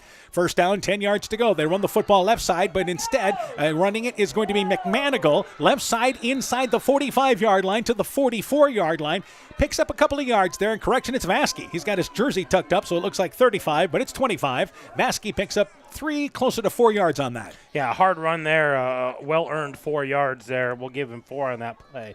But Starmont, offense working well here, mixing up the pass, the run, keeping the guys up front for Bellevue kind of off guard and getting into that secondary and now into Bellevue territory. The opening drive, 2.5 minutes old for Starmont, down to the 44-yard line. And on second down, 6 yards to go. 2 receivers to the left, 2 to the right. Wilfong back to pistol formation with Vasky behind him. A low snap, he digs the grounder out, brings it left side across the 40-yard line. Wilfong saving face. 35-yard line, spun and thrown out of bounds at the 35-yard line. Here comes a flag as he was thrown out of bounds there, and that's going to add 15 yards to the end of that run. Yeah, that was just a saved play there by Wilfong, just kind of picking the ball up to the ground, trying to make something out of nothing. They were on the 44, and he's able to get down to about the 35-yard line, but as he's stepping out of bounds, the defender had him wrapped up, threw him a little farther, and they're going to tack that on. That last extra throw out of bounds there, they had him out of bounds there, and then they continue to lead the play out of bounds. 15 yards added to it, but Wilfong saving a play because that play was busted on the low snap. Yeah, he knew this is going to be bad. I'm not going to be able to get the handoff, try to make something out of it, and then tack on the extra 15 yards. So they'll go down to the 21-yard line. We have a final. Postville has defeated North Cedar, ending a 39-game losing streak by a final score of 14-8 at North Cedar. Congratulations to Coach Kyle Brock. Meanwhile, in this first down play, they run it with Thomason. That is number 20 in Jace Thomason. And Thomason from the 21-yard line, maybe a yard to the 20-yard line. It's second down and 9. Yeah, just a little different look there, trying to use Vasky kind of as a decoy there, giving it to Thomason. and not able to find any holes there. No gain on the play. Yeah, they give him no gain on that. Inside 9 minutes left in our third quarter. So Postville beating North Cedar tonight by a final score of 14-8. Congratulations again to Coach Kyle Brock as Postville wins their first game since 2019. Yeah, good for Postville. That's a big win for them. And to throw the football is Wilfong. Second down, 10 yards to go. Left side near the sideline. It is caught, pushed out of bounds. I believe that's Thomas, and it is inside the 15-yard line. And now we've got an extracurricular activity going on here at the 35-yard line. Wrecker and Baskin, again, at late hit by Baskin there, and Wrecker as they continued long after the whistle. A flag thrown in there, and do we have offsetting penalties perhaps? I think they have to, because both of those guys were going at it, and I think that was a frustration on Wrecker because Baskin, long after the whistle, was still pushing, and Wrecker wanted him off. So our officials are talking. Our head official, Luther, once again, Linderbaum, talking there with Jeff Niehaus, the back official, and they're having a conversation, and this may be, is it the second guy caught in this situation? It could be. It very well could be. We have a penalty against Starmont. It is a holding penalty against Starmont. We have unsportsmanlike conduct against Bellevue, and unsportsmanlike conduct against Starmont. So we actually had 3 penalties. There's a holding penalty we missed out on. So a holding penalty against Starmont, and then a good call there by Luther Linderbaum, our official, because we just saw the tail end of the play where Wrecker had the last push, but it had started about 10 yards back up field, and we do all that over, and it ends up being second down, 10 yards to go, back to the previous down. Yeah, all that for naught. We had a nice catch and close to a first down, but then we had offsetting penalties. A do-over. We'll just have a do-over, and we've got a late whistle here, and I'm not sure what's going on here, but I think the coach, Yeager on the sideline, Coach Matt Yeager, wants to know what's going on here. How can you offset 2 personal fouls and the holding call is what he's saying. And Luther Linderbaum gives him the explanation, but we have 3 penalties there, and they're all wiped out. So it's second down, 10 yards to go. It's a do-over, basically. It is. It's a do-over. From the left hash mark is where the Stars operate from, so that completed pass is no-go. Second down, 10 yards to go. Pistol formation. Wilfong with the option. He's going to keep it, but he's wrapped up from behind. He'll be stopped short of the 20-yard line. Maybe a loss of a yard on that play. Went right side. Number 74, Kinnick Paulson, closed things down. Not a bad read by Wilfong there, but better defense by Bellevue. It's third down and long again for the Stars on this drive. Yeah, I think they're going to give him a loss of about 2 yards on that play. And by the way, Starmont certainly in 4-down territory here. 8:38. Our clock has stopped for some reason. I'm not for sure why. Yeah, I'm not sure why the clock has stopped either, but they're going to come up to the line here with third and about 12. So third down, 12 yards to go. Middle of the field is where they operate. Our clock is still stopped, and now Wrecker with an offensive false start off the left side of the line. He was the guilty party, and maybe they stopped the clock because they realized a penalty was going to happen. Man, maybe they're just jumping the gun. They kind of knew what was going on here. So this is going to make it a little more challenging for Starmont. Third down and 17 yards to go as they'll be pushed outside the 25-yard line. And again, our officials have a lengthy conversation about this. By the way, we were expecting a late night, but has nothing run on time tonight at all? No, we've been behind a lot tonight. Interesting thing on the sideline, Dan, Ryan Kleinlein, who has had his pads off since this, early in the second quarter, has put his pads back on. So I don't know if he's looking to maybe come in and play some defense. Maybe that shoulder's feeling a little better, but we might see him come back into the game. Yeah, iced it up, and he is standing right by Coach Augustine, I believe, along the sideline. So anxious to perhaps get in here. All right, it is offsides. It is on Bellevue. That's why our officials decided to have a lengthy, and I do mean a lengthy conversation. That could have been speeded up a little bit. But it's against Bellevue, offsides, and that's the reason why Wrecker moved. Bellevue had entered the, neutral zone, but Wrecker sure didn't act like it was Bellevue offsides. He kind of looked like the guilty party out there, but must have come across before he moved. Let's back this 5 yards the other way, and we'll do this all over again here, third down. Well, they haven't moved the football yet. They haven't marked it off yet. And the clock still stopped, but that should be after the penalty. So third down, 7 yards to go. Makes it more manageable for Starmont, so a break for the Stars. Third down, 7 yards to go, 8:38, and holding here in the third quarter. 2 receivers to the left, 2 to the right. Starmont continues out of, again, pistol formation. So on this play, third down and 7 yards to go. Hey, we start our clock again, and they snap it back to Wilfong. Low snap, but he hands it off to Vasky. Vasky off left side, inside the 15. He's down to the 10, pushed down to the 7-yard line. It's first and goal as they convert 3rd and 7 for Starmont. Yeah, that was a good hard run by Vasky there, going from the 18 down inside the 10 and picks up the first down. Good run, knocking on the doorstep once again. So first and goal on a time-consuming drive for Starmont to start the third quarter. 8-yard line is where they mark it. First and goal here for the Stars as they operate from the left hash mark. So once again, we have another final real quick. East Buchanan has defeated Clayton Ridge tonight, 33-14. Meanwhile, first and goal, 7-yard line is the actual spot. They run it right side. It is Vasky. Vasky to the 5-yard line, breaks through, scoots to the left side and goes in for the score. Touchdown, got it. Vasky from 7 yards out. And the Stars take the opening drive, move right down the field to start the second half. Back in front, 25-24. And this game has that feeling, Dan, where whatever team has the ball for their last possession is going to win this ball game because they've been just answering scores back and forth all night long. And Starmont again now with Kleinlein. Let's see if he's able to come out and kick here. And that's not the case. They're going for 2 anyway, which at this point I think you've got to play that 2-point game because that's what Bellevue is doing every time. So here is your conversion. They run it again with Vasky. Goes up the middle, and he's in for the conversion.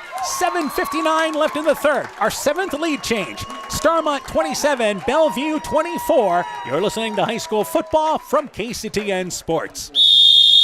Hey sports fans, take a time out and call Garms Financial Services. Their team of agents can show you how to save money on all your insurance needs with Grinnell Mutual. Whether you need auto, home, farm, health, crop, or business insurance, Garms Financial Services has you covered. You'll also receive quality protection, expert advice, and local friendly service. Call Brian Bugenhagen, Cheryl Wagner, Emily Bazin, or Kayla Olson today for a free competitive quote.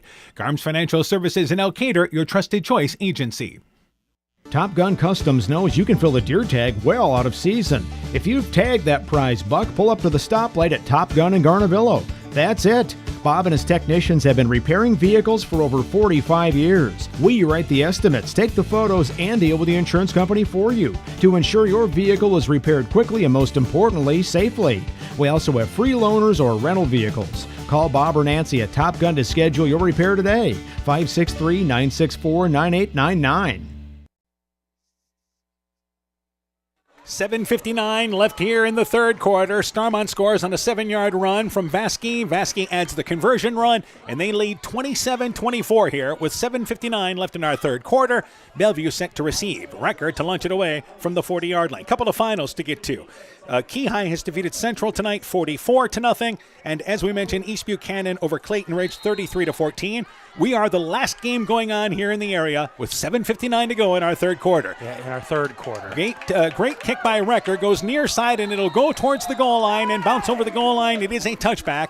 Bellevue takes over, first down, 10 yards to go at their own 20-yard line. Well, and at this point in the game, you can tell that they're getting chippy. They're starting to push and shove out there, a little past the whistle. You just hope nobody says or does anything stupid to cost them a penalty at the wrong time right now, because this is a great football game. This is the game we kind of expected. Yeah, tonight. with the exception of a couple of unsportsmanlike conduct penalties, it's been a well-played game. Yeah, and the only team that got stopped was Bellevue on their first possession, had that interception. Yep. Otherwise, we've scored points all night long. So it's 27-24, Starmont in the lead. And again, Bellevue with their first touch of this second half. And they operate from near the middle of the field, from their own 20-yard line, continue out of pistol. Boniface runs the football left side with Baskin, gets to the edge. Baskin crosses the 25-yard line. He'll be out near the 26-yard line, tackled there by, I believe, from the secondary, actually the linebacker spot in Vasky, but a solid 6-yard pickup by Baskin on first down. And this is not a good sign for Starmont. Wilfong kind of limping himself off the field here. He's a great defender for them, but he's had a great night at quarterback. So they'll have to quickly, again, as Wilfong comes out, Starmont's going to have to use a timeout here. They had nobody ready to come in as Wilfong makes his way to the sideline, and he'll head to the bench area there. And it looks like it is a lower leg injury, perhaps. So he's going to be looked at very quickly on the sideline. I think it looks like a left ankle injury, doesn't it? Yeah, it does, absolutely. All right, let's take this timeout. Still plenty to go. 7:29 left in the third. Again, our score, it is 27-24, Starmont in the lead. Are you wanting to eat better, feel better, get your weight or other numbers under control, and need someone to hold you accountable? This is Brandy Strube, registered dietitian with Veterans Memorial Hospital. I welcome consultations with patients of all ages and look forward to helping you meet your nutritional goals. Please call the hospital to set up an appointment or ask your doctor for a referral at your next visit. Exceptional caring people, Veterans Memorial. Starmont Football is brought to you in part by Rhoda Chevrolet, Evans Chiropractic, Community Insurance with offices in Edgewood and Delhi, Thompson Construction and Monona Overhead Door, Culligan Water Conditioning in Elkader, the Lowena Savings Bank, member FDIC, Fisk Farm and Home in Monona, Cresco, and Decorah, Bacon Concrete in Postville, Furniture Showcase in Old Wine, Lighting Showroom, Flooring, Furniture, and Window Treatments, and Rivals Inc. Custom Gear, Screen Printing, Embroidery, and online shopping at rivalsinc.com. So Starmont now, Wilfong being looked at on the sideline. It appears to be a left ankle injury, at least from up here anyway. We'll try to get word from the sideline to see what we can find out exactly. Meanwhile, it is second down, 5 yards to go is what they rule. Bellevue with possession. And again, they're going to run with Baskin. Same play, tries to go off left side, not much. He's going to get back to the line of scrimmage off that left side of the line. Not any further. It's going to be third down and 5 yards to go. So we talk about both these teams, we're talking about how this game's going to be decided up front, and right now the defensive lines have really had not much of an answer on either side of the ball. No, they haven't, and they're both very physical, but neither one of them has been able to stop what the other offense is trying to establish. Yeah, both of the defensive lines have struggled in this game. So third down, 5 yards to go. Receivers split left and right, and Boniface to throw the football. Quick hit play. It is caught. That's Kilberg. Big surprise outside the left hash mark, across the 35-yard line out to the 36-yard line. Picks up close to 10 on just a quick curl route off the left side. Yeah, he gets out all the way to the 36. They're going to give him about 11 yards on that, and just on a 7 and then a sit down, turn around, and fall forward on that. So first down, 10 yards to go. 2 receivers to the left, a receiver to the right.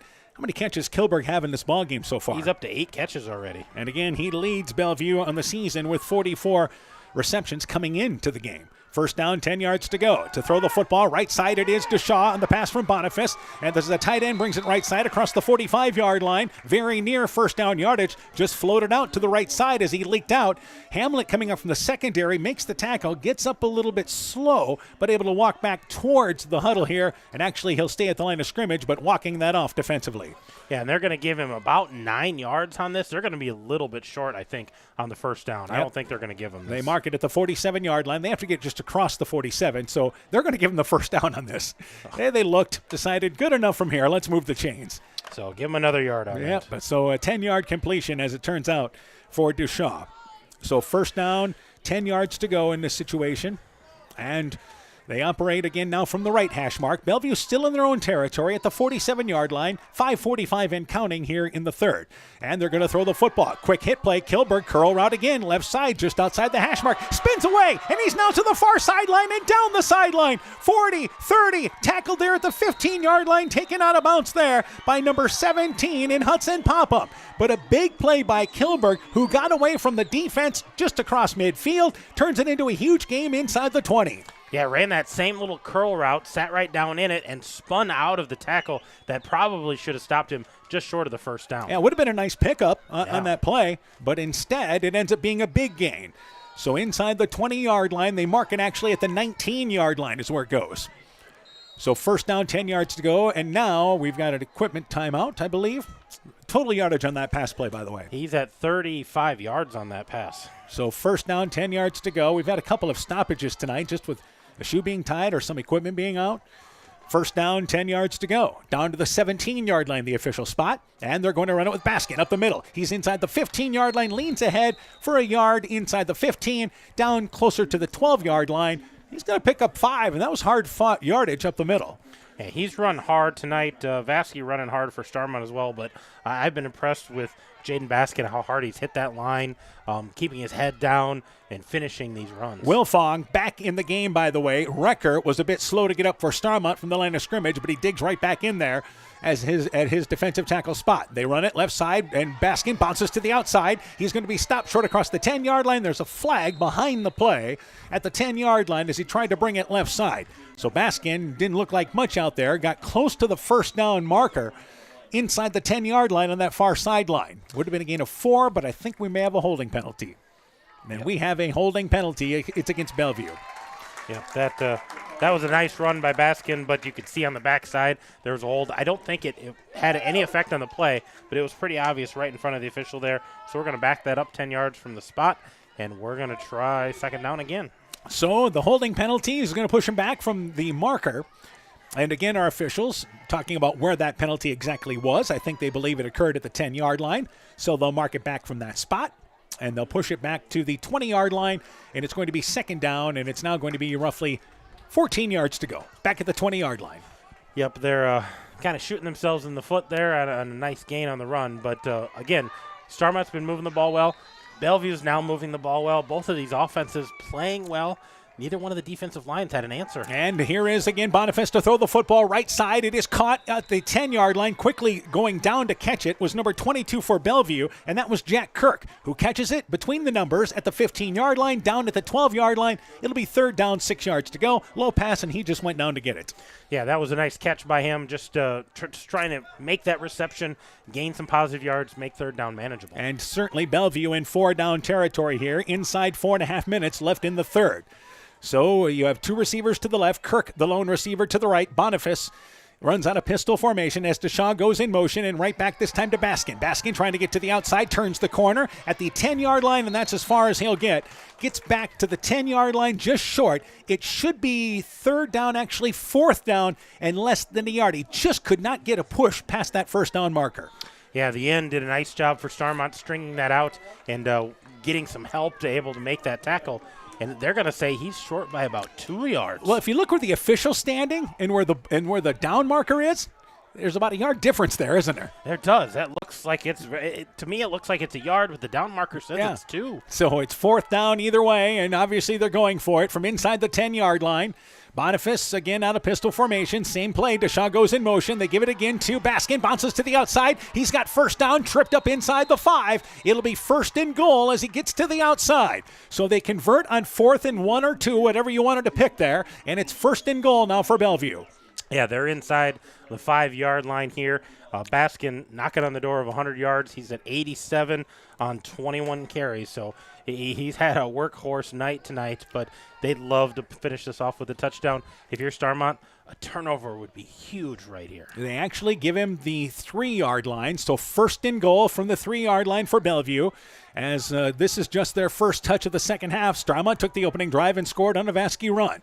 First and goal, Boniface again left side, same play. Here is Baskin trying to get to the outside, but the corner is closed, and then Starmont flows in defensively and makes the stop behind the line of scrimmage. It'll go back inside the 5-yard line, and it's second and goal as the Stars were able to cut off that corner. Yeah, good pursuit there, reading that play, knowing, hey, they're coming to the left side, to the short side, and a good job by the end to step up, force that play back in, and good finish off by the line. Inside 3 minutes left in the third. So second down and goal inside the 5-yard line. Bellevue trying to retake the lead, which would be our 8th lead change of the night. They run it back with Baskin, this time to the right side, and he's going to be wrapped up at the 5-yard line, but slides through the tackle inside the 5, down to the 4, and it's going to be third down and goal. Number 9 for, once again, Braden Kleinlein for Starmont, who just came in for Hamlet, made look like the first stop, but he somehow slid out of that, falls ahead to the 3-yard line. It's third and goal. Yeah, they're going to give him a yard or two on that, but third and goal here, and Bellevue not able to punch it across yet. Good job by the push up front by the defensive And star. quickly they hand it to Baskin. Baskin up the middle, stood up there. Wrecker is the first one there, and it's no gain on third and goal. Also there, number 69 in Kelly Barajas.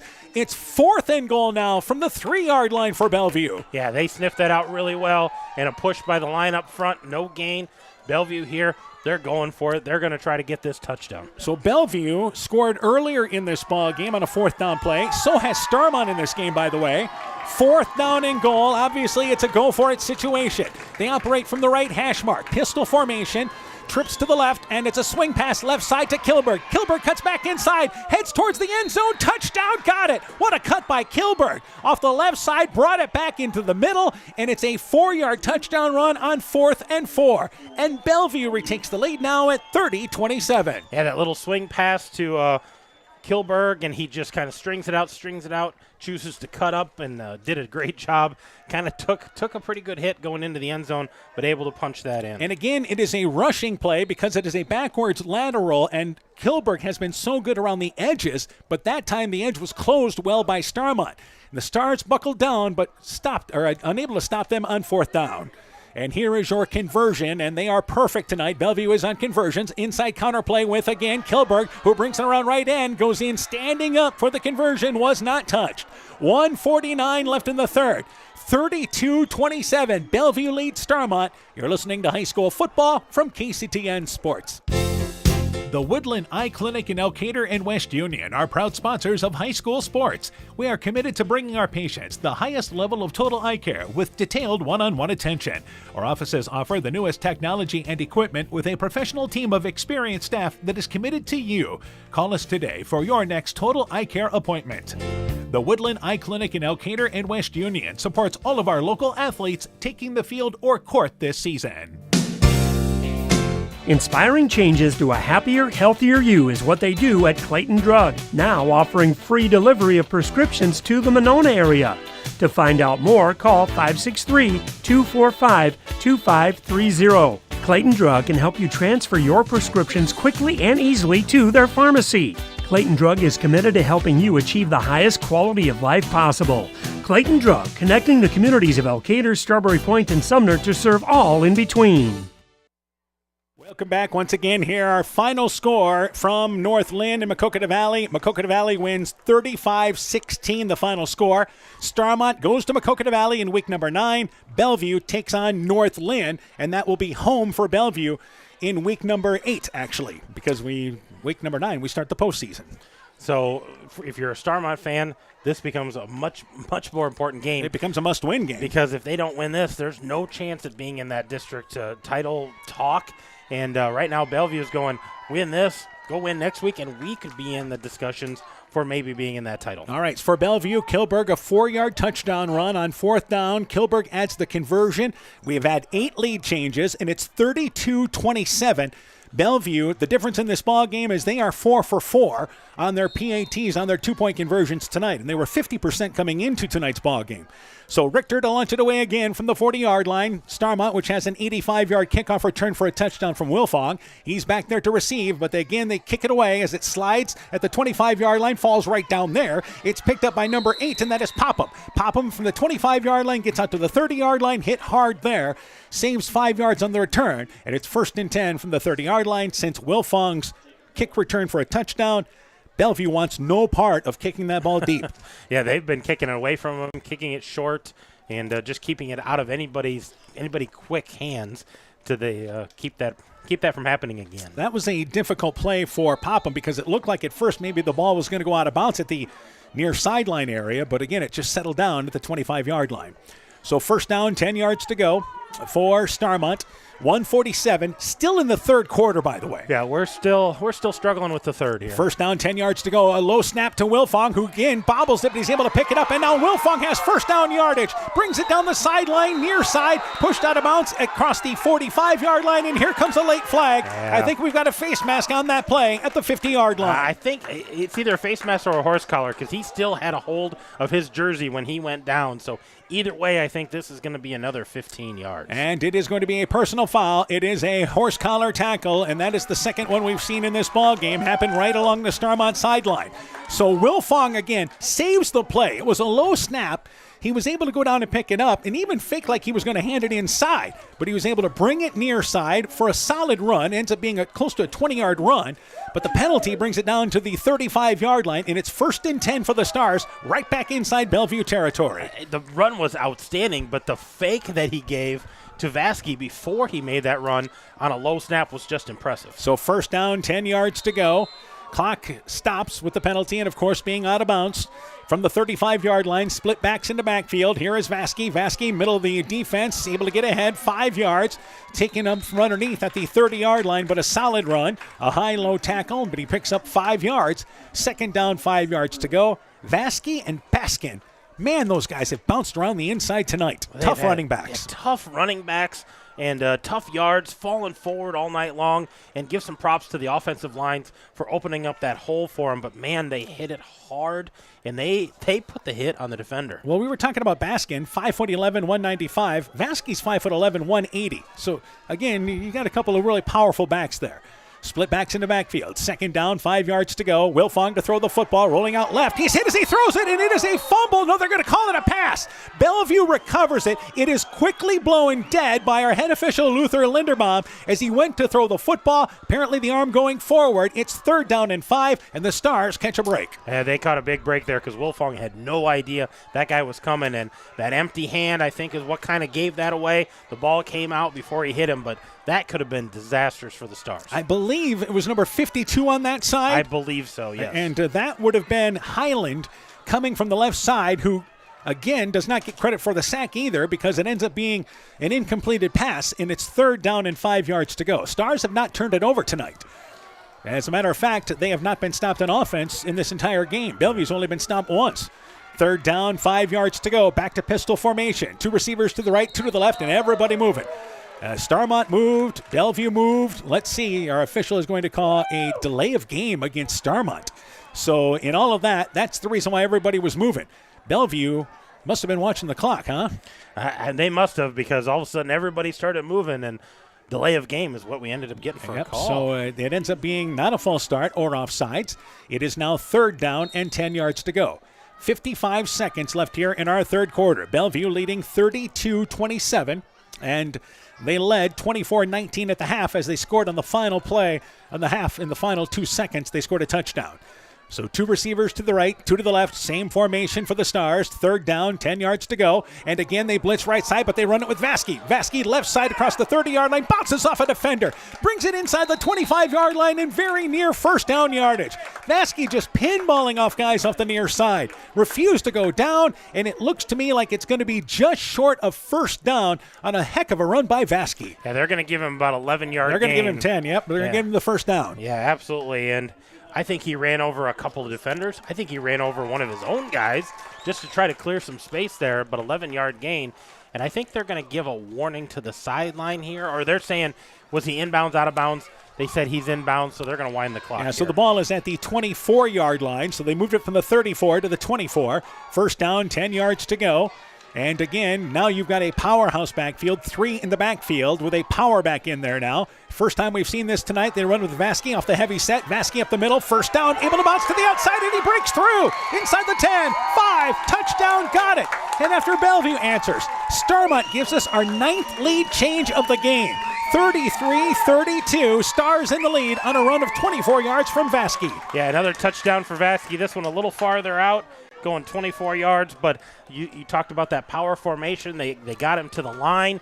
He made one defender miss, and then he was off to the house. So Vasky, a touchdown run of 24 yards, and here comes the ever-important conversion with 12 seconds left in our third quarter. And it will be going for 2 once again in the same formation. So McManigal joining Thomason and also Vasky in the backfield. And Wilfong's going to boot it to the left side, but he's back at the 10-yard line trying to get to the corner. 5-yard line, puts the ball over the pylon just inside the left side and gets the conversion. Athletic move by Wilfong, who ran a mile for the conversion. 12 seconds left in the third. 35-32 our score. It is Starmont retaking the lead. The Woodland Eye Clinic in Elkader and West Union are proud sponsors of high school sports. We are committed to bringing our patients the highest level of total eye care with detailed one-on-one attention.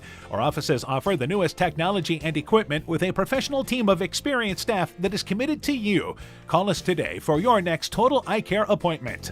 The Woodland Eye Clinic in Elkader and West Union supports all of our local athletes taking the field or court this season. Inspiring changes to a happier, healthier you is what they do at Clayton Drug, now offering free delivery of prescriptions to the Monona area. To find out more, call 563-245-2530. Clayton Drug can help you transfer your prescriptions quickly and easily to their pharmacy. Clayton Drug is committed to helping you achieve the highest quality of life possible. Clayton Drug, connecting the communities of Elkader, Strawberry Point, and Sumner to serve all in between. 12 seconds left here in our third quarter. It is Starmont scoring on a 24-yard run from Vasky. Wilfong's conversion run makes it 35-32 with 12 seconds left here in the third quarter. Yeah, every time one of these teams touches the ball, their offense is clicking on every cylinder, and the defensive line has not had an answer for either one of these teams. That time Starmont did it mostly on the ground. So it will be Recker to launch it away from the 40-yard line. As Bellevue back at the 5-yard line is Baskin, and he'll get a chance as he picks it up at the 10-yard line, bobbles it, but picks it up off the ground and brings it right side. He's across the 20-yard line and then brought down at the 25-yard line, brought down by the jersey at the shoulder. Wasn't a horse collar, but down at the 26-yard line. It's 16-yard return, and this may be our final play of the third quarter. Yes, we're still in the third quarter, and it is 35-32, Starmont in the lead. Everybody else is done tonight. They're all listening to us on the bus ride home, Dan. And yes, we have finals from across the area tonight. MFL Marmac beat Denver 42-6. East Buchanan over Clayton Ridge 33-14. Keyhigh beat Central 44-0. Edco over Calamus Wheatland 84-31. And Postville stops a 39-game losing streak, defeating North Cedar tonight 14-8. And again, Maquoketa Valley beat North Lynn 35-16. Meanwhile, first down, 10 yards to go. At their own 27-yard line is where Bellevue takes over out of pistol formation. Boniface to throw the football. Rolling out left. He's got time looking for Kilberg. Long, far sideline. Kilberg goes up. Does he make the catch? He does. Number 5. Over his shoulder there, inside the 50-yard line. It is caught. It is number 5 in Gilliams who made the play, and a Kilberg-like type catch. Yeah, that was a great catch. I thought it was Kilberg, but it was Gavin Gilliams, and a great catch there, and I think they're going to take a time. Oh, we're at the end of the third quarter finally. It's been that kind of night. 35-32. Bellevue back inside Starmont territory. Stars in the lead as we go to the fourth. Hi, this is Cody from Torkelson Motors in Elgin and Walk-On. At Torkelson Motors, we believe that student involvement in activities is a great way to help grow our communities, and we are proud to help sponsor this game for your enjoyment. We've been serving Northeast Iowa since 1926 and appreciate the business that our customers have given us and the support they provide to our area schools and communities. So the next time you're in need of a new or used vehicle or a repair, stop into Torkelson Motors. We've been selling cars the old-fashioned way with a friendly smile and a handshake right here next door in Elgin and Walk-On. Starmont Football is brought to you in part by Rhoda Chevrolet, Evans Chiropractic, Community Insurance with offices in Edgewood and Delhi, Thompson Construction and Monona Overhead Door, Culligan Water Conditioning in Elkader, the Lowena Savings Bank, member FDIC, Fisk Farm and Home in Monona, Cresco, and Decorah, Bacon Concrete in Postville, Furniture Showcase in Oldwine, Lighting Showroom, Flooring, Furniture, and Window Treatments, and Rivals Inc. Custom Gear, Screen Printing, Embroidery, and online shopping at rivalsinc.com. We go to the fourth quarter, 35-32. Starmont leads Bellevue. It was 27-24 at the half. So Starmont, again, it was actually correction. It was 24-19 at the half. Starmont scores 16 points in that third quarter. Bellevue scores 8 points in the third quarter, but this is just their second touch of the ball in the second half. Yeah, they've only had one possession. They've scored on every possession other than their first possession of the ball game. So first down, 10 yards to go. Boniface gets the snap out of pistol, looking over the middle. He's looking for Dushaw. Dushaw dives, and he makes a spectacular catch, diving at the 20-yard line. So it was at the end of the third quarter, Gilliams making the catch, and now it is Dushaw with a spectacular catch in the middle of the field. And he's down just short of the 20. He's going to get down to the 22. So we're looking at a 23-yard gain. And he dove ahead in the middle of the field to make that play, using all of that 6'5" frame. First down, 10 yards to go. Starmont, by the way, has scored on every possession they've had the ball on offense tonight. So we're here in the fourth quarter on the late show from Starmont. And 35-32, Starmont in the lead. Back to Boniface. Boniface looking right side. That pass is caught. That is Kirk. And near the first down sticks as it just ran a quick curl route to the right side. Kirk spun down, tackled there. I believe it's Hamlet on the tackle on that far side. An 8-yard pickup on first down. Yeah, that was a nice little catch. And every one of these receivers knows how to spin out of that tackle and try to create more. Starmont's doing a better job of being sure with her tackles. And this is what you've got going on here is Bellevue's really been spreading the ball offensively, throwing the football. 16-yard line is where it's at. And Boniface to throw the football again. Flushed out of the pocket. He'll run left side. He's got time, but looks to the end zone. That pass going up and catching is Schrader. Hangs onto it. Corner of the end zone. Touchdown. Got it. And it is Schrader towing the end zone on that far near sideline. And it's 38-35 as Bellevue with another answer. That was Kilberg again. That was number 2. Kilberg caught the ball. He's the one who came in from out of bounds. Schrader was the one underneath. So another beautiful catch by Kilberg. Wow. That was amazing. We'll have to look at the replay on that because it looked to me, and you had again in that area Schrader, but it's 38-35. with 10:54 to go in our fourth quarter. And Bellevue, 3 great catches on that drive, no matter who was involved. Yeah, it didn't matter. Those were all good. So here's your conversion for Bellevue. They're perfect on PATs tonight. And they run it right side with Baskin. He's going to bring it right side of the field, and he's able to dive in for the conversion near that right pylon. So with 10:54 to go here in our fourth quarter, 40-35 Bellevue answers. Let's take this break. Being good at life means getting your finances together so you can focus on the moments that matter most. With over 175 years of expertise, New York Life Insurance Company provides you with benefits you can enjoy while you're, living. So give your local agents, Andrew Reimer or Troy Springer in both Guttenberg and Monona, a call. You can reach Andy or Troy at 563-252-2471. That's 563-252-2471. They can help you and your family be good at life. At Alameda Clayton Electric, we provide more than just electricity. Help you or your loved one gain a sense of independence with our first call emergency response system. The system is activated when the first call client falls or presses the alert button on their pendant. The call is answered by a trained emergency response operator available 24/7.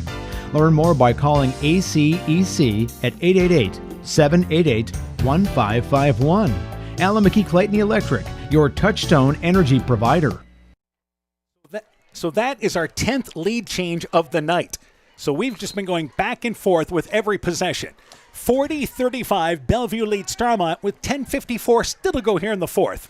Well, and you look at these two teams, and if you're the coaches, you go, if we can get a defensive stop, you can probably salt away this game, because up until this point, nobody has really stopped the other team other than early. It's been score at will, and if you get a stop, you might be able to win this ballgame. Boniface, 14-yard pass officially to Kilberg. Baskin adds the run on the conversion. They are 5 for 5 on their 2-point conversions. And to launch it away is Richter. Again, he squibs it, and there's McManigal on the far side, picks it up across the 40-yard line, and it'll be out to the 43-yard line. McManigal's done a nice job handling those short kicks tonight. And again, Starmont, good field position at their own 43-yard line. Yeah, they've had nice field position, able to capitalize on it all night long. And once again, McManigal picking that up clean, getting a little bit of yardage after the catch to get them up by midfield. So 10:51 to go. Stars back on the field at their own 43-yard line. Defense has been optional in this ball game tonight. But certainly this game reminiscent of an 8-man game, isn't it? It is. There's a lot of scoring, and the defense up front has not had an answer for each other. From their own 43-yard line, they operate from the left hash mark. Power formation again for Starmont without a receiver, and Wilfong bobbles the snap, but somehow is able to hang on to it, but he's going to be dropped back for a loss at the 40-yard line. That ball was supposed to go to Vasky out of the power formation, but Wilfong did not come away clean with the snap, and they'll lose only, as it turns out, about 2 yards on that. Yeah, not a big loss there. It could have been pretty disastrous because that ball was loose before Wilfong was able to wrangle it in. So that pushes the Stars behind the sticks. They only give him a loss of a yard on that. So second down, 11 yards to go, but the important thing is he hung on to the ball. So on second down and 11, back under center is Wilfong, and they are going to throw the football. Wilfong looking right side. That pass is caught. That is Thomason, slipped out of the backfield, near side at the 45-yard line, tackled inbounds by Gilliams there, and it's a pickup of about 6 yards. They'll put it across the 45-yard line, and it's going to be third down, 7 yards to go now for, once again, the Stars, and it actually ends up only being a 4-yard gain. Yeah, not as lucrative as they hoped, but that was his only option. That's the only receiver out in a pattern. Yeah, it looked like he got across the 45-yard line, but not the case. That's where they said he was down after the reception. So third down, 8 yards to go for Starmont. Not in 4-down territory here yet at their own 45-yard line, but let's see what happens on this third down play. Third down, 8 yards to go. Toss play left side, Vasky. And Vasky's hit in the backfield and unable to get away from a host of Bellevue players. Bellevue, and it's really a team tackling drill on their left side. Vasky couldn't get to the corner. The first one back there was Paulson for the Comets, and they lose yardage back to the 42-yard line.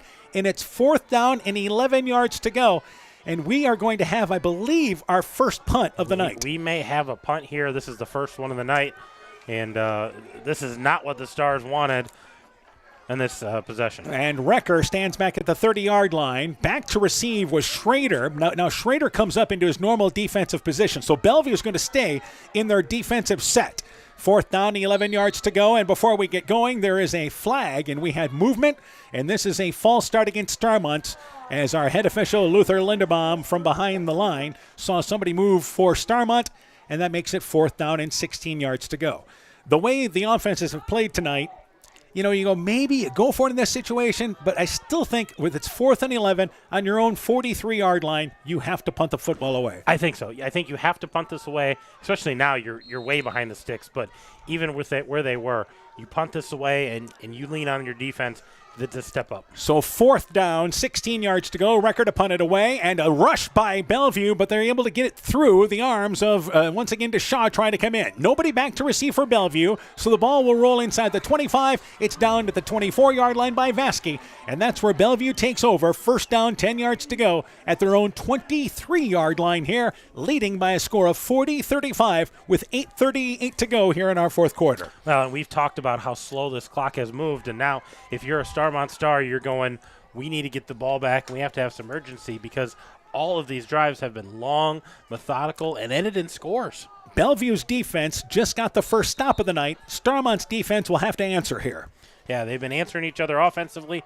Now they need to do it defensively if Starmont wants to get this ball back. 1st down, 10 yards to go. Maybe a case of both teams tired going up and down the field. Got tired offensively, and defense finally stepped up. 1st down at the 22-yard line, the official spot, and they're going to run it with Baskin. Baskin up the middle, across the 25-yard line, gets out to the 27-yard line. Solid pickup, close to 5 on 1st down. And that will make it a second and manageable situation for Bellevue.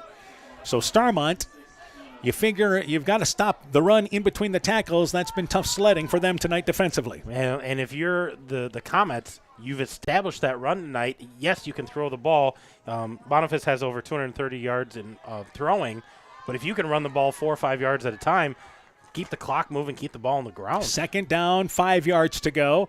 And back to, again, Baskin, right side, not much. He'll get maybe back to the line of scrimmage. Outstanding job. McManigal, the first star there, makes the play right at the original line of scrimmage. Better job up front by Starmont as the Lion able to let McManigal get through. And it's 3rd down, 5 yards to go. No gain on that run. Yeah, they're not going to give him anything. Lucky to get back to the line of scrimmage, I think. 3rd and 5 here, and this is an important down for the Comets. And if you're the Stars, this is the time to get that stop. Nobody with a 10 o'clock curfew tonight should be hanging around this ball game right now as we have struck 10 o'clock and still 7.5 to go in our 4th quarter. 3rd down, 5 yards to go. That includes probably our teenage filmer, but I think Friday night you've got a little bit of a longer curfew, I think right? she's okay. She's sticking with us. We might not be done by 11 either. Toss play left side to Baskin. The play blown up by Starmont. There's Owen Recker. So good up front. Makes the play back at the 20-yard line. They ran a toss play to the left side. Quickly shut down, and it's going to be 4th down now for Bellevue. And Kilberg's going to lose. Kilberg was on that carry there. He's going to lose about 7 yards on that. And all the way back to the 21-yard line. And Bellevue will have to punt, it looks like, for the first time tonight. 4th and 13. Starmont's defense gets the stop they've been looking for, and it's this kind of night. Starmont's not even going to put anybody back to receive the punt. Boniface, and again, he stayed out of shotgun formation, but he's their punter, so this works out well. He's able to punt it away, no pressure, goes inside the 30, down to the 25-yard line. It'll go down to the 22-yard line. So from the 21-yard line down to the 22-yard line. Ends up being a nifty punt of 57 yards. 1st down, 10 yards to go for Starmont, trailing 40-35. And all of about a minute and a half went off. Well, we talked about the offenses all night long, and the guys up front, not able to stop anything. And now here, Starmont's defense holds after Bellevue's defense holds. Now we got ourselves a ball game here. Starmont's down 5. They need to answer. They've got 6.5 to try to punch this in the end zone and get back in this ball game. Again, with Maquoketa Valley beating North Lynn tonight, it sets up a big matchup for if Starmont were to win this ball game next week. But for Bellevue, you would be playing likely, again, for a number 2 seed against North Lynn if they win this ball game. 1st down, 10 yards to go. Wilfong fakes the handoff, brings it right side. There's a flag as he brings it across the 25-yard line, pushed out of bounds on the Starmont sideline. Pickup of about 4 yards, but there is a holding penalty. It is against the Stars, and that's going to put it back behind the chains. Suddenly we've had some penalties that have picked up here in the 4th quarter. Yeah, that's the 8th penalty against the Stars. They're up to 50 yards of penalties, and that doesn't include the offsetting ones. So that from the line of scrimmage was actually at the 20-yard line, and they're going to mark it off from the 23-yard line. And it'll go down to the 13-yard line where it's first down now. And it is again 20 yards to go for Starmont. Still plenty of time for both these teams. Starmont, by the way, has used a timeout. That was back in the third quarter, so they still have 2. Bellevue has their full allotment of 3. And now, I believe we've got a timeout, and it is Starmont using their second timeout. So we'll take this break with them. 6:29 to go. 40-35, Bellevue in the lead. Stars with possession. Let's take this break. Alpine Communications believes connected communities become thriving communities. We are the local telephone company that became a 21st century communications provider. Alpine provides internet, television, cellular security, and telephone too. We promise personal, timely, reliable service from people who live here. When you choose us, we all thrive. Connect with Alpine Communications today. Click alpinecom.net or call 563-245-4000. Strawberry Building Supply offers all your building materials for residential and commercial projects. Whether you're building from the ground up, remodeling your home, or a weekend project, we have the materials you'll need. We are an authorized Milwaukee dealer for all your Milwaukee tools. Strawberry Building Supply also has everything you'll need for your pets and livestock. Stop into Strawberry Building Supply today at 413 West Mission Street, Strawberry Point, or call 563-933-4579. 6:29 to go in our fourth quarter. Starmont down to 1 timeout. Trailing 40-35, but with possession, now back at their own 13-yard line. And what has been a wildly entertaining game tonight here from Starmont. Yeah, everything we've expected, I think, and a little bit more. I've been impressed with Bellevue and both of these offenses tonight. We knew we had the game of the night. I don't know if we thought it would be this good. First down, 20 yards to go, and Bellevue jumps off sides. A hard cadence there by Wilfong, and Bellevue off sides. So that makes it first and 15. You know, part of this that we may be seeing in this fourth quarter is, and this is no kidding, but guys are spent out there. It's It has been a hard football game for both these teams. Tons of scoring, lots of big plays. It's had everything. Well, and in Class A, you got guys that play both ways, and there's been a lot of up and down the field, as you said. This is fatigue setting in, both mental and physical fatigue. So first down, 15 yards to go, and it's out to the 18-yard line. And split backs into backfield to the power formation, left side with Vasky. Vasky slips across the 15-yard line, 20-yard line, keeps those legs a churning, brings it across the 25-yard line out near the 30. Hard running there by Vasky. But there is a star shaken up, and it may be Owen Recker, number 57. He gets back up, works his way back to the huddle, and a tough guy is going to stay out there. Yeah, just a hard run there by Vasky and great blocking by the big guys up front, and that's going to get it down to second and manageable here. Recker, 6'3", 240-pound senior. So good on the offensive and defensive line for the Stars. And it's second down, 5 yards to go. He plays the left guard spot for them and able to bounce right back to the line. So second down, 7 yards to go after an 8-yard pickup by Vasky. Vasky tries to stutter his way in between the tackles, but he's tackled by the other number 25 in Baskin, along with number 22, Kirk. That's no gain as they try to run it back towards the heart of the Bellevue defense. Yeah, just not able to squirt through the seam there, and he might lose a yard on this one. Yeah, they're going to put it back to the 27-yard line, and it's third down now and 6 yards to go. 5.5 and counting in our fourth quarter. Again, Bellevue leads 40-35 here over Starmont, as the Stars bring in a couple of players, including Kleinlein, back into the ball game, number 80 for the Stars. He hasn't played a snap since that second quarter. Yep, and you can see his right shoulder doesn't even look like it's just kind of his right arm just kind of hanging on the side of his hip. Third down, 8 yards to go. They look to throw it. Here's Kleinlein, catches it. First down across the 35-yard line and pushed out of bounds. And he's able to put up that right hand and signal it's a first down. The shoulder's A-okay. Yeah, shoulder must be all right because he signaled, at the first down, boys, we're moving the ball. And you see him come back to the huddle, and again, that right arm just kind of hangs down to the side. But they convert, and it's first and 10 to the now 37-yard line. 5 minutes exactly left to play as the clock stops with that play out of bounds. And that's Kleinlein's first catch of the night, but came at a great time for the Stars. Kleinlein, receiving-wise this year, that's his third catch. First down, 10 yards to go. Back to Vasky. Vasky, heart of the defense for Bellevue. Maybe back to the line of scrimmage, and that is about it. Kirk from the linebacker spot, as well as number 52, and that is Highland. It is no gain. Second down, it is 10 yards to go, as Bellevue has certainly clamped down a little bit between the tackles. Yeah, their defense has really stepped up to shut down that running game, but Starmont still moving the ball, able to get some passes, maybe bounce something to the outside. But importantly right now, clock down to 4.5. Starmont needs to capitalize with some points if they want to get back in this ballgame. Starmont would love nothing more than your typical Starmont drive. You use up a bunch of time and score don't give Bellevue any time.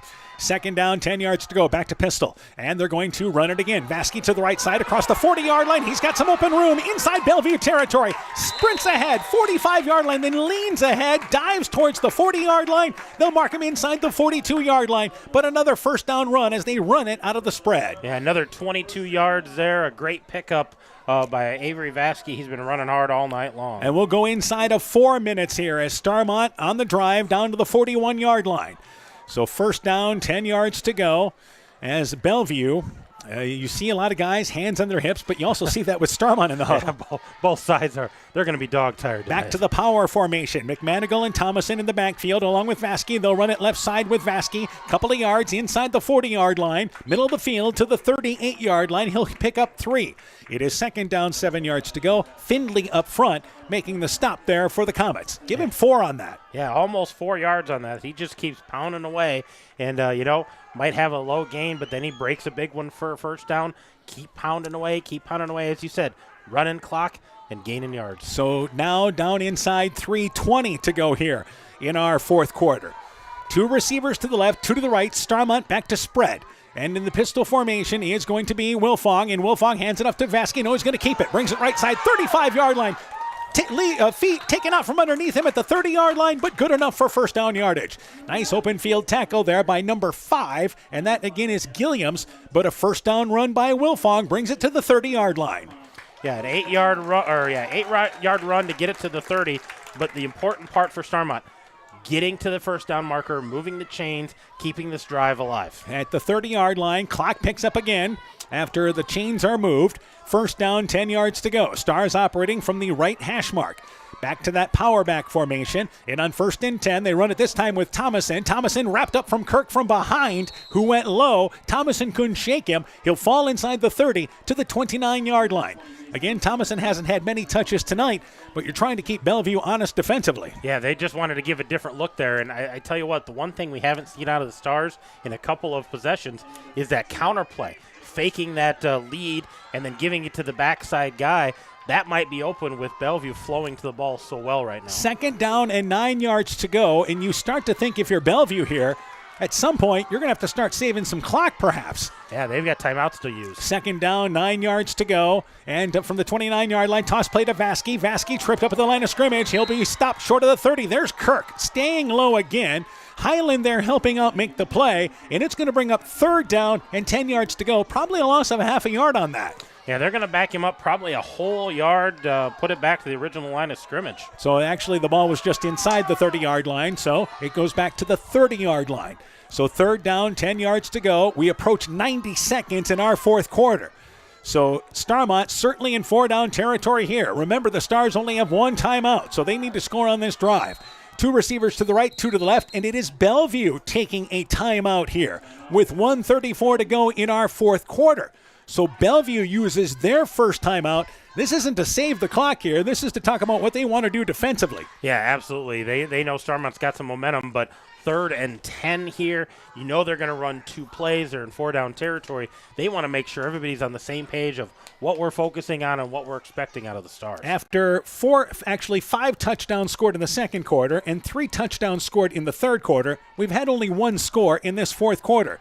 Bellevue scored to take a 40-35 lead on a 14-yard pass play, and that was once again Boniface hooking up there with Kilberg.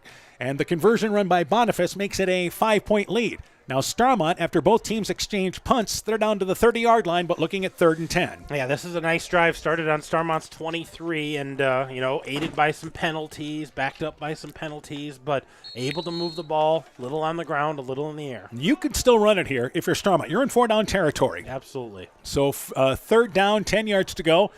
And again, Vasky has been so good running the football tonight. I know the last couple of plays they've been bogged down running it, but sometimes you lean on your more experienced back, and let's see if they stay in that power formation or go back to spreading things out. So on this play, it's going to go spread formation. So they have two receivers to the left. McManigal is a tight end to the left side. Kleinlein is a tight end to the right. Receivers split left and right, 3rd and 10. Wilfong is going to roll to the right, looking to throw the football. He throws it short, coming back and trying to make the play is Kleinlein. It is short at the 25-yard line. It is incomplete.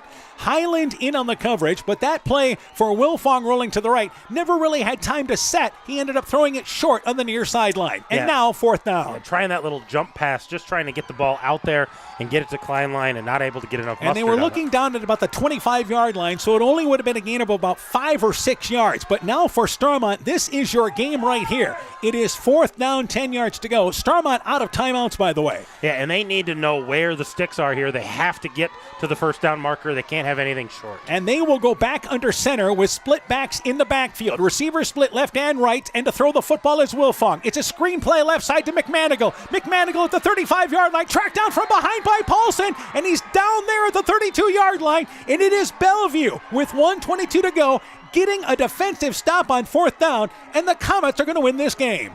Yeah, that's probably going to go down for a loss of a yard, but a great job on that side. Good read by the Bellevue defense to see that screenplay coming. It was an outstanding setup play by Starmont, but Paulson on that far side, which would have been the right side for Bellevue, was able to blow the play up there, fight through a block, and help make the tackle. Bellevue can just take some knees, and they're going to improve to 5-1 in the district.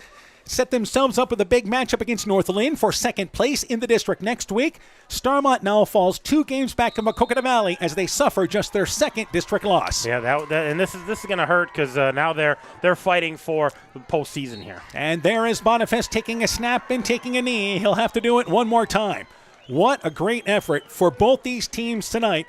If you're Starmont, you had the ball last. I mean, you had the opportunity. It just got down to the 30-yard line, and they end up with 4 plays there and gaining no yards. Yeah, it came up short on that last drive, and kudos to the defenses on both ends stepping up in that 4th quarter and making this thing interesting. Now, if Maquoketa Valley wins next week against Starmont, Maquoketa Valley will have the tiebreaker over everybody. So Maquoketa Valley actually wins the district championship tonight because of this.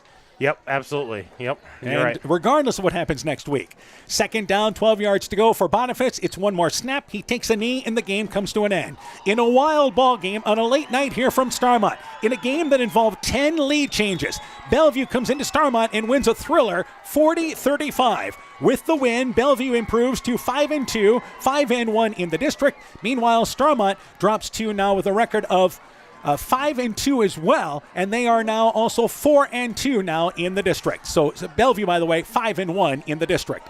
So our final score, Bellevue wins 40-35. Back with the post-game totals, coaching interviews, and more as we continue. Alpine Communications believes connected communities become thriving communities. We are the local telephone company that became a 21st century communications provider. Alpine provides internet, television, cellular security, and telephone too. We promise personal, timely, reliable service from people who live here. When you choose us, we all thrive. Connect with Alpine Communications today. Click alpinecom.net or call 563-245-4000. Elkader Tax and Bookkeeping are proud supporters of all of our local high school sports teams. We want to wish everyone the best of luck on their season. We are here for all your tax, payroll, and bookkeeping needs. Give us a call at 563-245-2154. Again, that number is 563-245-2154. Thank you from Kurt and Ann at Elkader Tax and Bookkeeping, located in downtown Elkader. Hey, Justin Birdnow here from Birdnow Chevrolet in Monona. I want to take a moment to wish all the local athletes good luck during their game. You have worked incredibly hard and it shows during each game. Myself and the entire Birdnow Chevrolet Monona team is wishing you all that you do your best and good luck. Life's better with American Family Insurance because we know whether it's a new home or a new car. You've worked hard to achieve your dreams, and we work hard to protect them so you can enjoy the utmost peace of mind. Save up to 23% when you bundle home and auto. Products not available in every state. Visit amfam.com to learn how discounts may apply to you. American Family Mutual Insurance Company, SI, and its operating company, 6000 American Parkway, Madison, Wisconsin. Epic Wear. Get personalized clothing for your school, your team, family, friends, business, or any event. Epic Wear has a huge range of customizable apparel, trophies, and awards. They offer free design help or design your own apparel at getepicwear.com, and you can even set up a free website for your fundraiser. Epic Wear, walk on. Call 563-568-2301 to place your order today. When making up a to-do list, don't forget to include servicing your car at Edie's AC Delco Service Center in Garnavillo. Your car should have the best care, and Edie's will make sure of it. Stop in or call 964-2186 to make an appointment. Tires worn out? Well, Edie's can replace them. Need a tow? Call Edie's at 964-2186. Kay, Lynn, and Todd invite you to stop by and fill your car's tank with fuel at Edie's AC Delco Service Center in Garnavillo. Edie's open 7 a.m. Mondays through Saturdays. Starmont Football is brought to you in part by Silver Edge Cooperative in Edgewood, Strawberry Point, and Delhi. Citizen State Bank of Monticello, Hopkinton, Ryan, Manchester, Winthrop, Strawberry Point, Springville, and New Vienna. Member FDIC and Equal Housing Lender. Blooms Flowers, Gibson Moore in Edgewood. Myers Auto Service in Monona. Nick's Excavating and Kane Construction in Farmersburg. Carr Auto Group online at karautogroup.com. Bruins and James Insurance, your Grinnell Mutual agent in Monona, and Norby's Farm Fleet in Northeast Iowa. Bellevue victorious over Starmont by a final score of 40-35, and what was a great high school football game tonight. With the win again, Bellevue 5-2, 5-1 is what they are in the district. So they'll take on North Lynn at home next week, and the winner of that ball game will be the number 2 seed in the district. Meanwhile, Starmont falls to 5-2, 4-2 in the district. And Starmont will go to Maquoketa Valley next week. Maquoketa Valley clinches the district title tonight with their win against North Lynn, 35-16. And Starmont will actually be stuck with the number 4 seed, regardless of what happens next week. Because if they win that ball game, they'll be 5-2 in the district, and they'll either be tied with North Lynn or Bellevue and lost to both teams.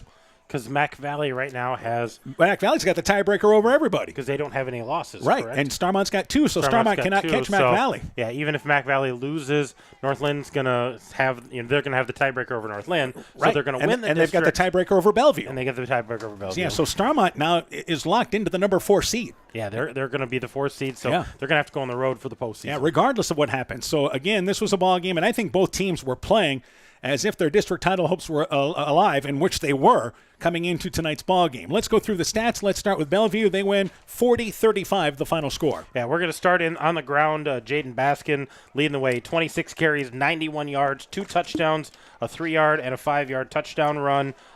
Keenan Kilberg getting those swing passes, those laterals, 11 carries for 48 yards. And Boniface, 2 carries for 1 yard. So 39 carries, 140 yards on the ground. In the air, Cal Boniface, 18 of 24, 247 yards, 3 touchdowns. He did have that 1 interception to start the game. Kilberg, his number 1 receiver, 11 catches, 143 yards, all 3 touchdowns. Gilliams had 2 catches, 35 yards. Kirk had 2 catches for 17. Schrader, 1 catch for 19. And DeShaw, 2 catches for 33 yards. 247 yards in the air, 140 on the ground, 387 yards of offense for the Comets tonight. Bellevue got stopped twice. They threw an interception on the first drive, then got stopped in the fourth quarter as they had to punt the football away. For Starmont, as it turns out, they got stopped twice as well, both of them coming in the fourth quarter. They had scored on every drive before that, but they had to punt, trailing 40-35, but got the ball back, got down to the 30-yard line, first down, 10 yards to go, 2 minutes left in the ball game. Things looking exactly like you wanted for the Stars, with a chance to win this ball game, but they end up turning it over on downs. Let's go to the totals for the Stars. Yeah, for the Stars on the ground, Avery Vrasky had a night. 24 carries, 168 yards. He had a 7-yard touchdown run and a 24-yard touchdown run. Jace Thomason had 2 carries, only got that 1 yard. Nick Wilfong, 10 carries, 49 yards, including that 17-yard touchdown run. 36 carries, 218 yards on the ground. In the air, Wilfong was 7 of 10, so pretty good there, 75 yards, including that 1 touchdown. That was to Camden Hamlet. That was a 26-yard touchdown. That was his only catch. McManigal had 3 catches for 25 yards. Thomason had 2 catches for 15 yards, and Kleinlein came in that fourth quarter. He had a catch for 9 yards, so 75 yards in the air, 218 yards on the ground, 293 yards of offense for the Stars tonight. And remember, Wilfong had an 85-yard kickoff return as well. And you go through those stats, look at the number of kids involved for both these teams tonight contributing. Yeah, whether it's on the ground, whether it's in the air, whichever team you're looking at, just a lot of kids, a lot of involvement there, and, a great, well-played ball game. And you could tell both of these teams were playing for something tonight. And unfortunately for the Stars, Bellevue came out on top of that. All right, our final scores tonight. Postville stops a 39-game losing streak. They defeat North Cedar tonight, 14-8 at North Cedar. Congratulations to Coach Kyle Brock, his first coaching win there at Postville. MFL Marmac defeating Denver 42-6. Bulldogs will be the number 2 seed in their district, depending on how things played out tonight, but they should be the number 2 seed in their district. East Buchanan defeating Clayton Ridge 33-14. That was a matchup of teams in this district. Keyhigh over Central tonight 44-0. And Edco runs through their district undefeated. They handled Calamus Wheatland on the road by a final score of 84-31. Our final score here, 40-35. Once again, Bellevue over Starmont. When we return, we'll be joined by Starmont football coach, once again, Mike Augustine, when our postgame show continues after this. Scooters Coffee in Manchester offers a variety of coffees, smoothies, blenders, and breakfast food products served all day long. Scooters Coffee offers fast and friendly service, too. In a hurry? Use the Scooters Coffee app to order, pay, and earn rewards. Simply stop at the drive-thru window and pick up your order.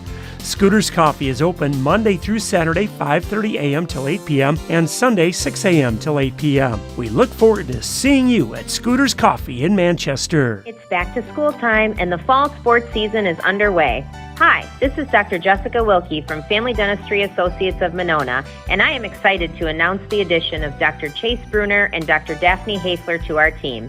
Dr. Bruner, Dr. Hafler, Dr. Foey, and myself are welcoming new patients as we cheer on all our area student athletes this fall. We look forward to seeing you at your next dental appointment. Family Dentistry of Monona, where health-changing smiles are created. Brought to you by locally owned and operated NEAT, proudly providing high-quality internet, television, and telephone services at the speed of light to businesses and homes in Northeast Iowa. NEAT also provides computer and network services as well as business phone system sales and service. For more information, visit NEITEL.com or call 877-638-2122. NEAT, connecting you now. Starmont Football is brought to you in part by Northeast Iowa Sub-Drains in Strawberry Point, Edgewood Convalescent Home and Lincolnwood Assisted Living, J&J Land Solutions in Edgewood, Elkader Chiropractic Center, Dr. Jamie Hammersland, Adverse Weather Insurance, Jim Furman of Volga, your independent crop insurance agent, Innovative Ag Services in Elkader, Monona, and Waukon, Guttenberg Municipal Hospital and Clinic. Check out career opportunities at guttenberghospital.org. And Farmers Savings Bank of Colesburg, Elkburg, Garber, Strawberry Point, and Arlington, member FDIC. Welcome back to Starmont. The late show tonight continues as it is Bellevue victorious over Starmont by a final score of 40-35. We're joined by Bellevue football coach Matt Yeager. Coach, first off here, you ever been involved in a ball game like this? 10 lead changes.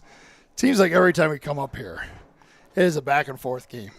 It seems like the last time we were up here, I think it was 33-30. And the time, like 10 years before that, when Vinny was still playing, it was like a 38-34 game. So every time we come up here, it's a barn burner. All right, let's talk about some of the individuals. Let's start passing-wise. Cal Boniface, 18 of 24, 247 yards, 3 touchdowns, and an interception. Let's start there. He did a great job. He took control of the offense. He didn't get frazzled. He took care of the ball. Made some great throws to Keenan.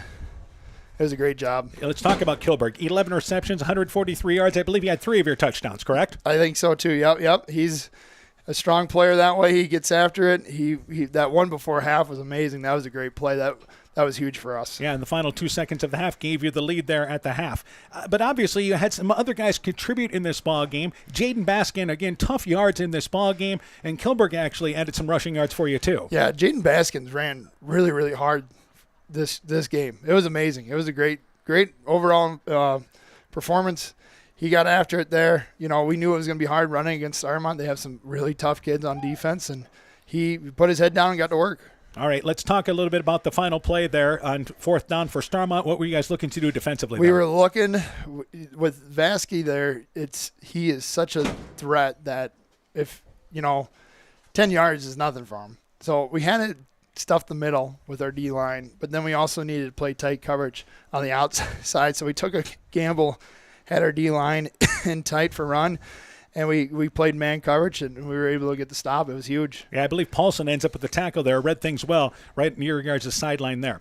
All right, so tonight, Maquoketa Valley beat North Lynn, but you guys play North Lynn next week, and now that's the battle for second place in the district. Yeah, it's going to be a big one next week. I think, both teams are playing 2 hard games this week. So, we got to recoup and look at what our injury report is and see what they can do. They're a tough team always, too, and it's a big game. Luckily it's at home for us. It's our senior night, so we're ready to get after it there and try to bump up to a 2 seed and have some fun. Maybe get a home playoff game. All right, Coach. Thanks for joining us here. I know it's a late night. Going to be a long trip back. Congratulations. Yep. Good luck to you guys. Yep. Thank you. Bellevue football coach Matt Yeager talking things over there about his Comets team. Victorious tonight here by a final score of 40-35. Our post-game show will continue, and we're going to be joined here by Starmont football coach Mike Augustine now. We're just going to roll in from one interview to the other, and we're again joined by Starmont football coach Mike Augustine. Coach, let's talk about that 4th down play. You had things set up like you wanted. Yeah. Just we missed that one block, and they got us in the backfield there, so it didn't go out the way we wanted it to. All right, let me ask you this: 10 lead changes in this ball game. Ever been part of a game like this? Not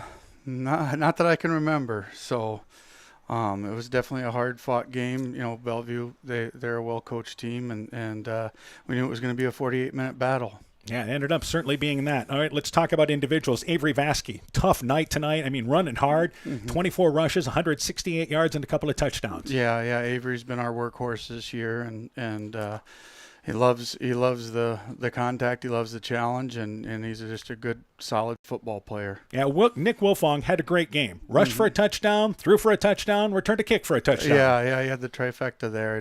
Nick's been coming along, had a great game for us tonight, and we gotta build on that for next week, because next week's not going to get any easier. So all right, let's talk a little bit here about defensively. I think you guys got the stop you needed to give yourself the chance. Yep, we did there at the end, and then we just kind of stalled out there. Like I said, they made a great play on that screen, and they got us. It was, tough way to end the game. All right, we getting back to some of the individuals. Nick Wilfong, 7 of 10, passing-wise, 75 yards. You had some guys contribute in the passing game tonight. Yeah, that helped. Our passing game didn't get clicking last week very well for us, and this week it did, and that helps take a little pressure off the run when we want to get things going that way. All right, I know a tough loss here, but still you guys look towards the postseason. And as things shook out tonight, Maquoketa Valley beat North Lynn tonight, so that basically means you guys are locked into the 4 seed next week. You're right, yeah, and if we can, take care of business, who knows what will happen after that. But yeah, the chips are gonna fall these last 2 weeks, so we just gotta prepare and be ready for next week. All right, let's talk about next week. You get the Maquoketa Valley team that clinches the district tonight. Yeah, it's gonna be a tough game. They got a lot of good football players. It's always a tough game when we play Mac Valley. Just gotta go back to the grind and make sure we clean up areas where we need to fix, and just keep coming together as a team and get after it. All right, obviously a big ball game tonight. I know a tough loss for you guys, but look to rebound next week. Good luck to you guys. Thank you very much. I appreciate it. We'll talk to you on our countdown show. All right. Starmont football coach Mike Augustine, appreciate him taking time to come talk to us here after a hard-fought game. Bellevue wins by a final score of 40-35. Again, Maquoketa Valley beat North Lynn tonight by a final score of 35-16. So they've got the tiebreaker over everybody in the district. Even if Starmont beats them next week, Starmont has 2 district losses. So again, Maquoketa Valley is the district champion, and you have North Lynn and Bellevue playing for the 2 and 3 spots in the district. And it's a case there. Starmont, if they win next week, what's going to hurt them is they're going to either end up tied with Bellevue or tied with North Lynn. And they don't have the tiebreaker. They don't have the tiebreaker on either of those. So, yeah, they're going to end up 4 seed, and they're going to have to go on the road. This was a tough loss for them. I think what we hope to see out of the Stars is a refocus in a good game next week, so they can roll into the postseason with a little more momentum and get past this tough loss. So again, they will try to rebound at Maquoketa Valley next week. Next week we'll be in West Union, and it's another game with district title implications. North Fayette Valley and Crestwood. Countdown to kickoff at 6:30. Game time is at 7:30 here on KCTN FM 100. Live video streamed on KCTN.com as well. late night tonight, but we had the game of the area. That's the reason why we were here tonight. Yep, absolutely. Again, Bellevue defeats Starmont by a final score of 40-35. For Coach Aaron Hammond, I'm Dan Behrens. Our thanks to Allie Curtis for running our camera tonight, and she had more work than we did. She had to go back and forth all night long She was busy all as night. these teams went up and down the field. And also thanks to Ty Keenan for running our studio show. For a complete recap of tonight's game, highlight scores, and more, go to kctn.com, click on the Sports tab. This has been a presentation of KCTN FM 100 Sports. Edgewood Auto and Towing is an automotive repair shop, tire dealer, and 24/7 towing service, featuring mobile tire repair service to get you back up and going, either on your farm or on the road. They also offer full service work on all autos and semis. Check out their current tire rebates by calling 563-928-7333 or stopping in to Edgewood Auto and Towing for complete terms and conditions. Everyone at Edgewood Auto and Towing would like to wish all the area farmers a safe harvest season.